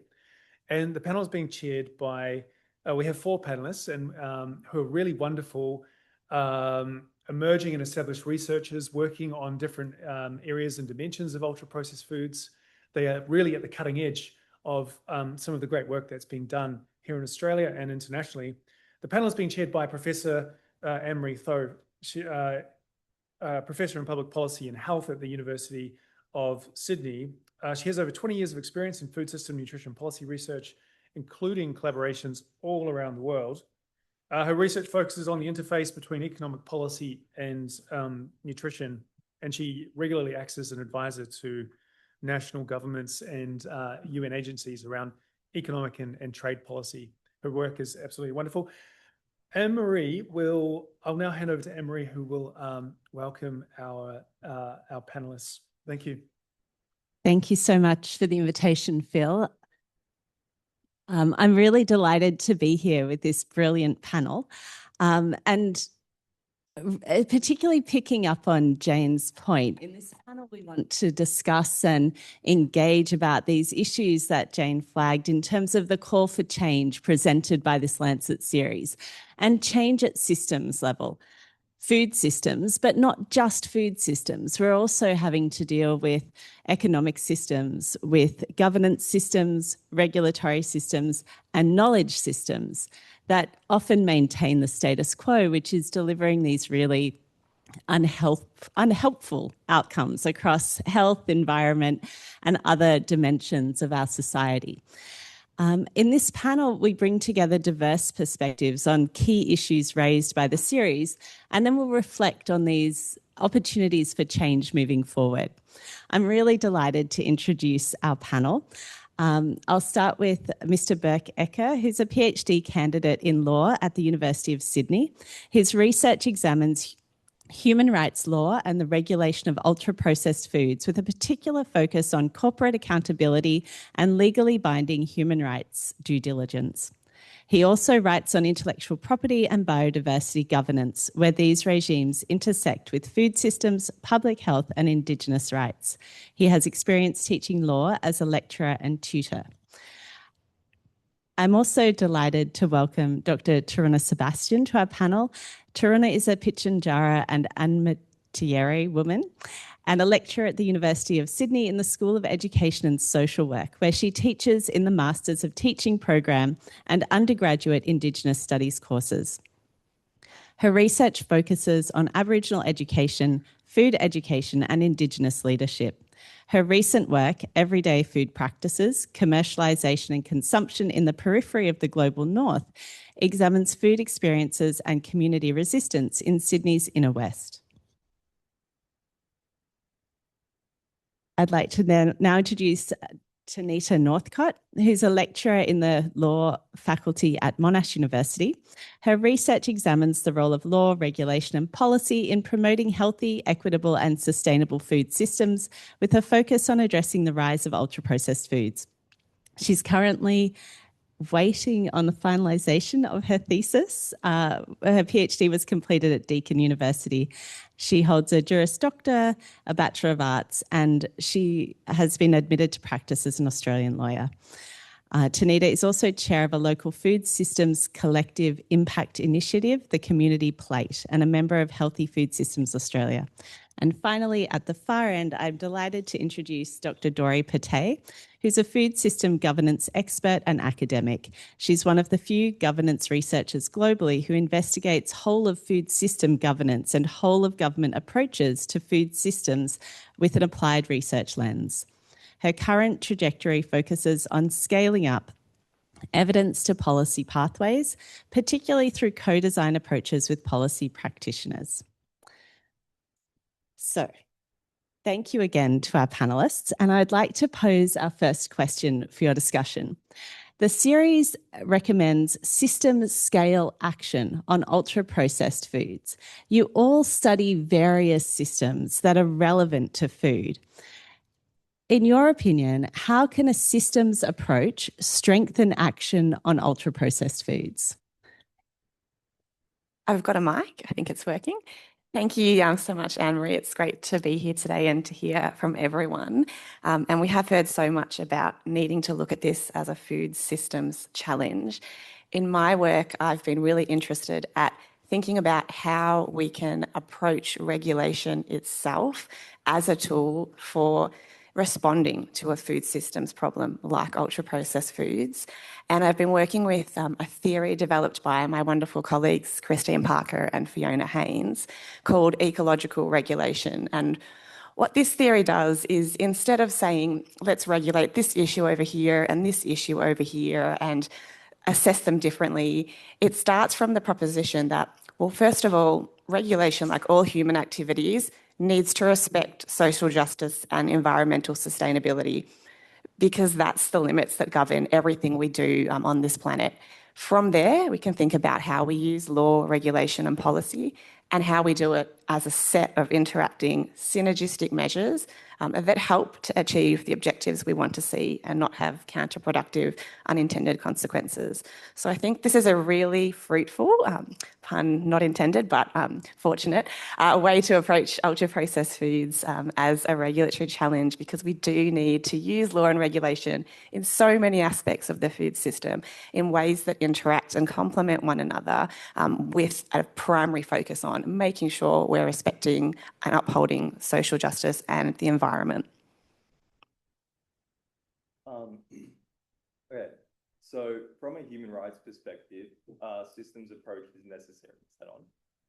All right, thank you. Okay, that's good. All right. So, like I was saying, so from a human rights perspective, a systems approach is necessary. And the main reason that's the case is because a lot of the human rights harms attributable to ultra-processed foods, they don't occur at a singular point of time, like consumption. They're cumulative, foreseeable, and they extend across the entire food system. So let's take the right to health, for example, which includes mental health. This is affected by the way the products are designed, heavily marketed, and frequently consumed. As Lancet as the paper 3 in the Lancet series evidences, the right to culture and the right to take part in cultural life and the right to adequate food that is also jeopardized by the cultural displacement of traditional foods, the disruption of local food economies and food practices.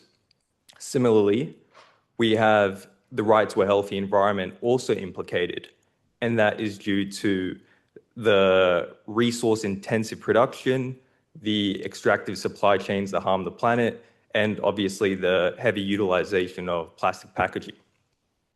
So put simply, because the harm is built into the system itself, you need a systems-wide approach to directly counter the human rights impacts. No other approach is applicable. Thank you.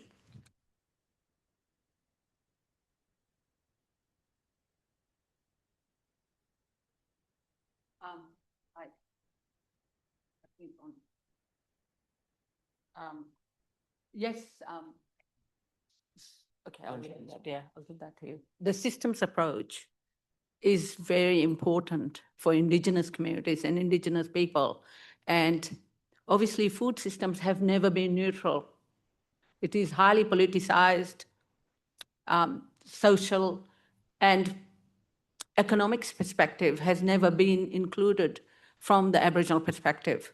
So Aboriginal people were always in the outskirts, highly marginalized, and if corporations have any opportunity to take away our food systems and to utilize it, that means our medicine, our food, that it's always ready to be grabbed and extracted. Because our food is, our plants and animals are part of the dreaming. It's part of the creation. But for the last 250 years, it hasn't been. And obviously, Woolworths, Coles, most of the other companies or corporations have taken our food system, manipulated it, and given it back as food products on the supermarket, which is ultra-processed food.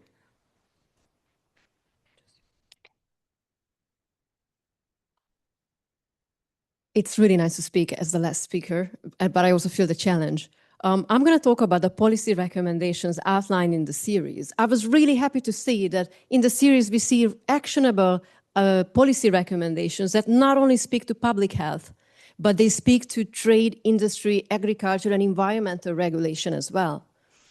Because what this series clearly outlined is that we need a systems approach to regulating the UPF industry, which also means that we need to not only talk to public health people, but we need to learn to talk to the other sectoral policymakers outside of health, but who are actually in real life regulate or should be regulating the UPF industry.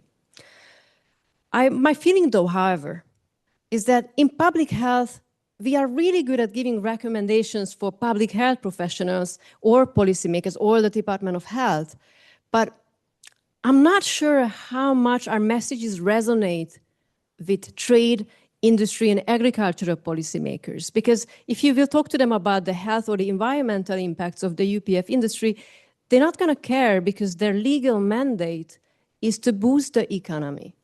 So when it comes to systems approaches to policy recommendations, I'm thinking that we need to be able to understand what drives the thinking of policymakers in the trade, industry, agriculture spaces. And because only then we'll be able to create messages, create policy recommendations that resonate with these people. For this, we need more inter and transdisciplinary research. And it doesn't mean that we need to become an expert in trade and industry or agriculture policy. No, it's actually thankfully, just means that we need these experts, scholars and researchers who are experts in industrial policy, in agriculture policy, and so on. We need them in our public health teams so we can work with them. The other thing we also need more of, in my opinion, is co-designed research in which we involve policymakers from trade, industry, and agriculture sectors. Now, if you already have a project and you don't have these people on board, it's never too late to engage with them. Even if you engage with them at the dissemination phase, there is a lot of research going on at the University of Sydney where we are focusing on industrial policy, trade and investment policies, economic policies, but we are coming at it from a public health lens. So we keep up our public health interests, but we learn to say them in a way that the trade policymaker will understand, because at the end of the day, we want to change their minds about how to approach the UPF industry. But for this, we need to understand where and how they think. Thank you. Thanks so much to the panel. I want to pick up on a few points. I think starting with Taruna, your point about the need to see this problem of ultra-processed foods as embedded within interconnected systems, which I think really resonates with the findings of the Lancet series.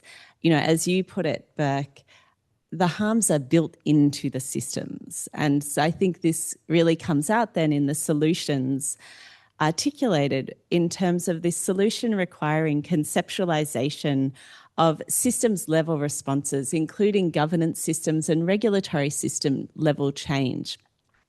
So in line with the package of changes to generate whole of system change recommended by the Lancet series, what would you see as the priority, like one priority change you'd like to see in Australia specifically? And I might start with Dory and work this way this time. I would love to see whole of food system governance being established in Australia. Those who follow me on LinkedIn, you know that this is my thing that I keep banging about. And whole of food system governance means that on the first round, we have all government departments regulating the food industry sitting around the same table. And together, they make sure that they align their policies for environmental, for social and health, and for sustainable economic incentives. And on top of this, you want to make sure that all the stakeholders, all the communities, all civil society is involved in a way that we address the power imbalances between the food industry, the UPF industry, and everyone else in the sector. We do see Tasmania already now developing a governance mechanism like this. We see really interesting examples from Queensland, for example, the Gather and Grow food security strategy, which links whole of food system approaches to food security. So we have the examples there. Unfortunately, the National Food Council does not represent the whole of food system approach in its current design, but maybe we have an opportunity to still shape how that structure is going to look like. Yeah, thank you, Dory. Looking at governance and land and power within the systems throughout Australia, going back 250 years ago, let's look at whose foods has been displaced and whose interests are we serving. Obviously, it's not the public. And we as people, we hold the agency to change the system. It just only needs people to deliver education programs out there and help people understand, like the tobacco control campaign, which was in the 1980s, in the 1990s, it actually forced the advertising of tobacco on the football fields. So we can also advertise against meat pies and fairy breads on our football fields as well, and birthday parties. Thank you.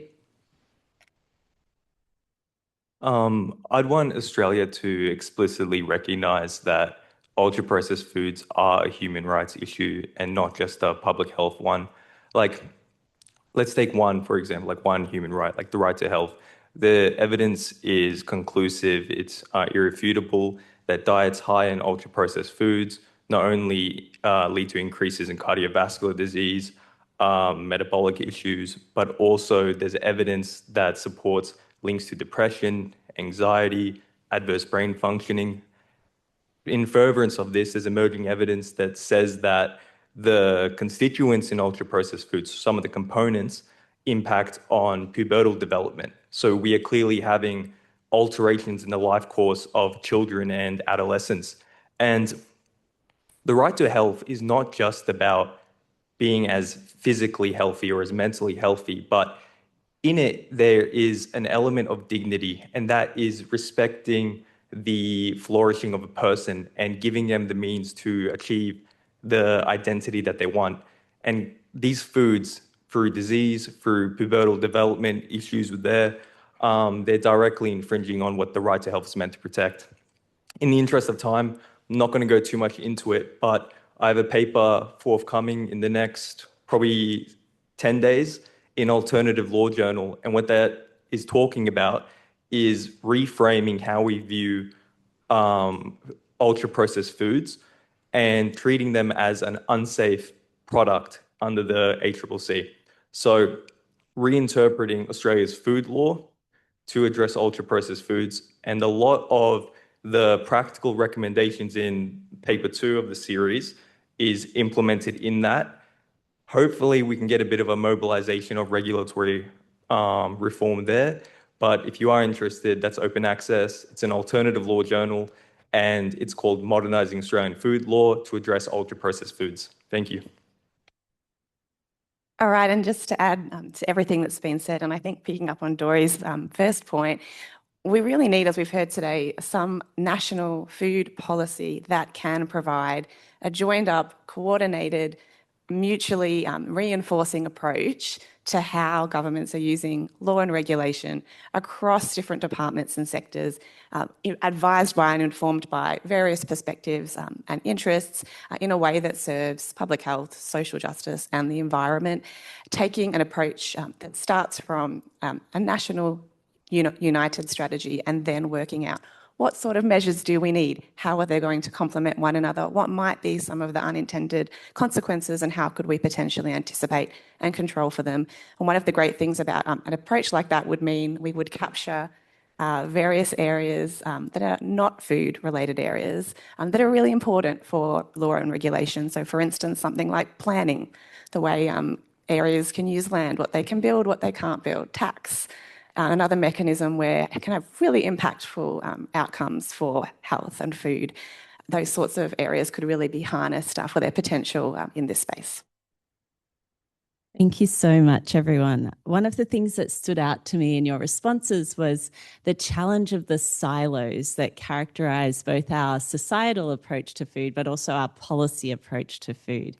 This idea that we need immediate action, but we also need deeper changes to the way that we think about food, the way that we think about the intersection between different dimensions of what food looks like in our society, the cultural dimensions, the economic dimensions, the environmental dimensions, and the health dimensions, which of course are all were showcased this morning with the sessions on the Lancet series.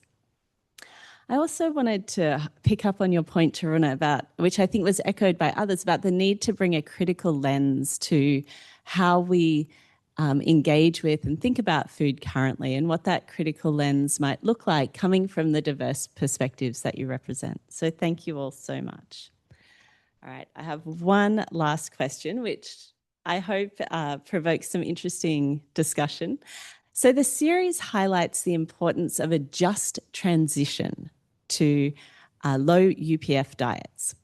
Drawing on your diverse expertise, what would it look like to foreground considerations, as the series calls for, such as culture, local food economies, gender and decolonisation into that response that we hope to see? And I'll hand to you, Tanita. Sure. I think it's a brilliant question, and in work that I've done in my PhD, bringing experts together to talk about how do we regulate ultra-processed foods, so often the conversation turned to things like, equity and what do we do about the desirability of convenience food? What do we do about time available in households and the gendered implications of this? And so what started as a conversation about food regulation becomes a conversation about what policies do we need around income support, about the food that's provided in food relief settings, about the food that's provided in hospitals and in schools and how that affects lower socioeconomic households. So I think it's essential in this conversation to look at policies that are going to be acting on some of those equitable aspects of this problem. And one way to do that is using a food systems approach to actually consider where in our food systems are people really exposed to high ultra-processed foods in their diets and what sort of policies could really get to that. And maybe they're not food policies at all. Maybe they're broader and lie in other policy domains. I want to give a lot more time to the other panelists, so I'm going to keep mine very short. I think Phil and I both agree on this point that one of the most important things is shifting the harms and the costs from the consumers, the state, and communities back onto the ultra-processed food system itself and the companies. Because if you even look online and research for yourself, healthcare expenditure is vastly being put forward to non-communicable diseases. Medicare is very strained in Australia right now due to ultra-processed foods. So the important aspect is, yes, how can we shift the harms onto these companies themselves? Because in the interim, they're the only ones profiting. The planet's dying, people are getting sick. It's their kids that are going to be eating the same stuff. Wealth insulates you a bit, but at the end, it's going to affect everyone. Okay, thank you. Work. With obviously, my research focuses on women because it's always women who are working with the food at home, preparing and organizing meals, shopping, preparing dinners for their families, the 5 o'clock on the table, dinner. Women are responsible for it. Very rarely I'd find a male who would prepare meals for their family. So women obviously hold 2 jobs. We work outside in the public space. Then after working, we get home, we work at home too. So what makes it more convenient for us to bring convenience food to the table is that we're out of time. We're always running out of time every day. So in the Aboriginal women's space, similarly, we have this. But also, as the paper says, we're highly marginalized. We are poorly paid and we work for longer hours. And that plays a huge time factor in us preparing meals as women, but Aboriginal women. And plus, at the end of the day, Aboriginal women, it's like an intersectionality of being a woman, being Aboriginal, and then we don't have like a silver spoon to say, hey, I can borrow money from my mum and dad so that we can put better meals on our table. So whatever is in fact, we put it on. So there is one example, like I went shopping with a family and the mum decided that she's going to buy the red cordial, the green cordial, and the orange cordial because she was just meeting the needs of her children, whatever the favorite was. And they're only $1 at Woolworths. So this is how the system plays, that we get the flavor. And yet now they are on a high income, but their taste has become totally engaged with the red, the orange, and the green cordial because they love it. So it's like, how are we going to change our minds, our hearts, our taste bud, and work with the environment, work with our indigenous foods, because I'd prefer my community and all of Australia to think of the future. Aboriginal food is the future, but not a genetically modified or ultra-processed version of Aboriginal foods. Natural growing in its environment and people getting paid and the intellectual property of Aboriginal people being recognised for their food, plants and animals, and its medicinal use. Thank you. It's really hard to follow after Taruna. Anything meaningful? What I've seen in our work, that very often, as being in the global north in Australia, we tend to always want to look at the global north countries for lessons. And what we really clearly see outlined in this series paper, that a lot of the innovation these days do not happen in the global north, but it happens in the global south countries. So just my main insight to close, I mean, for my part, is that we really need to be able to open our boundaries and open our scope and look at those countries who are innovators.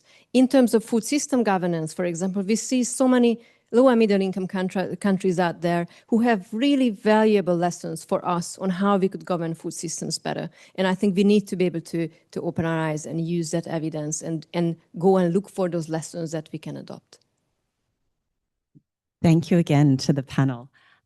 I wanted to just conclude and summarize as we're drawing near the end, but I think For me, what stood out in terms of how we do embed the realities of a just transition into the change we want to see is partly listening to communities, listening to people with lived experience who are facing these challenges, particularly in the context of intersectionality. And as Dory said as well, listening to the policy communities and enabling learning from experience. I would also agree that we do see these kind of glimmers of hope globally at the community level, as well as at the national level and at the global level. And there's a huge opportunity to learn from experience, to craft new ways forward, and to push for innovation in a way that does respond to those lived realities.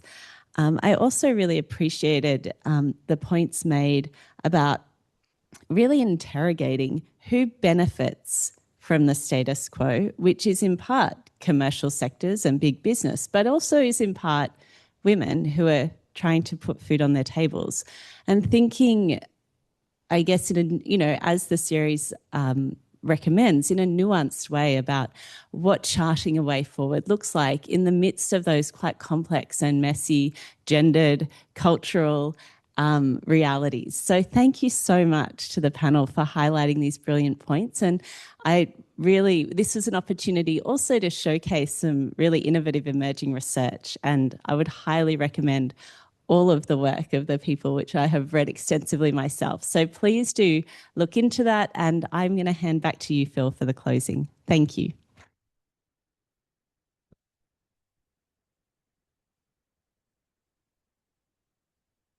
Wow, that was just such a wonderful panel. Thank you, everyone, for those amazing reflections.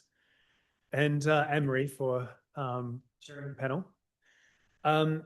That panel covered so much ground, and I think it's just a beautiful finishing point for this, all of the nuance, the complexity, the different dimensions of ultra-processed foods and the ultra-processed food system that we need to think about, tackle, be aware of, and these really innovative research areas that guide us towards new ways of thinking, new ways of acting for policy, but also right across our food system and for our First Nations peoples, within households, tackling issues around gender inequity, food insecurity, and so much more. So thank you, everyone. I'd also just like to say one thing that we haven't spoken about today, but the series does touch a lot on, is how do we build a different type of food economy? The ultra-processed food economy is one in which corporations are extracting the wealth, the profit. Those profits are going to shareholders of largely transnational corporations, also some Australian corporations. But these are not corporations that are working for everyday Australians. They're not working for our First Nations peoples. They're not working for our communities. That wealth and income could be serving them. It could be serving our rural and regional communities as well. It's not. It's being extracted. That's a big part of the ultra-processed food system that we need to talk more about as well. And this deeper and more profound question of how do we build a healthy and sustainable food economy by engaging our local producers, by working with our First Nations peoples, by creating jobs and economic opportunities for our youth, our young people, by rethinking how we are doing food in Australia, by engaging with our schools, our teachers, our children, around cooking, community, and how food brings us together. These are the positive aspects of this. It's not just about regulating and restricting. There is so much positivity, joy, culture, things to celebrate here that we can talk about as well. Briefly, because we are at time, I'll just say what's next. There is so much that comes next, and I did have about 5 or 10 minutes to speak to this, but I'm going to keep it super short. I think you got a glimpse of what comes next from the panelists in terms of the research that's underway in Australia. The Lancet series actually generated more research questions, new research questions than it answered. We covered the science, policy, and political dimensions of ultra-processed foods.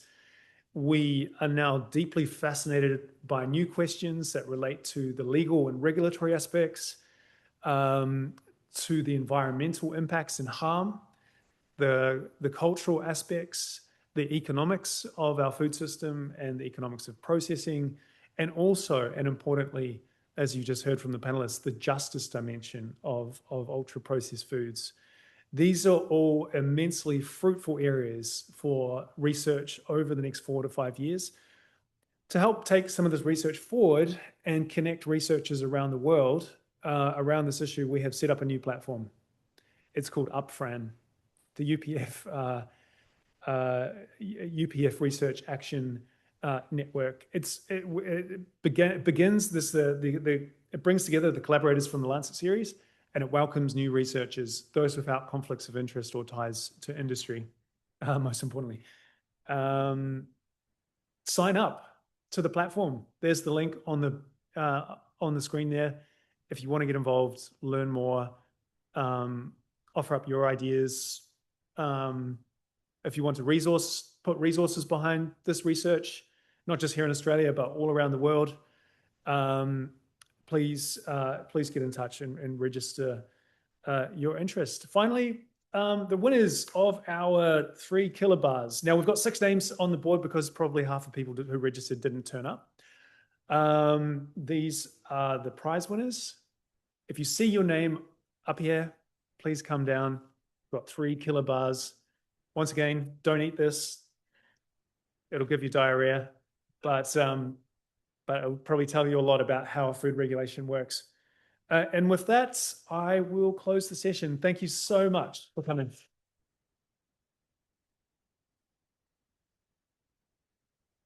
And also thanks again to our speakers.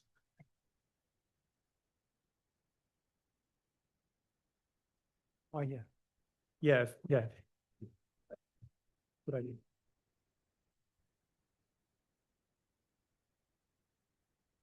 Yeah. And we're almost on time. Oh, yeah.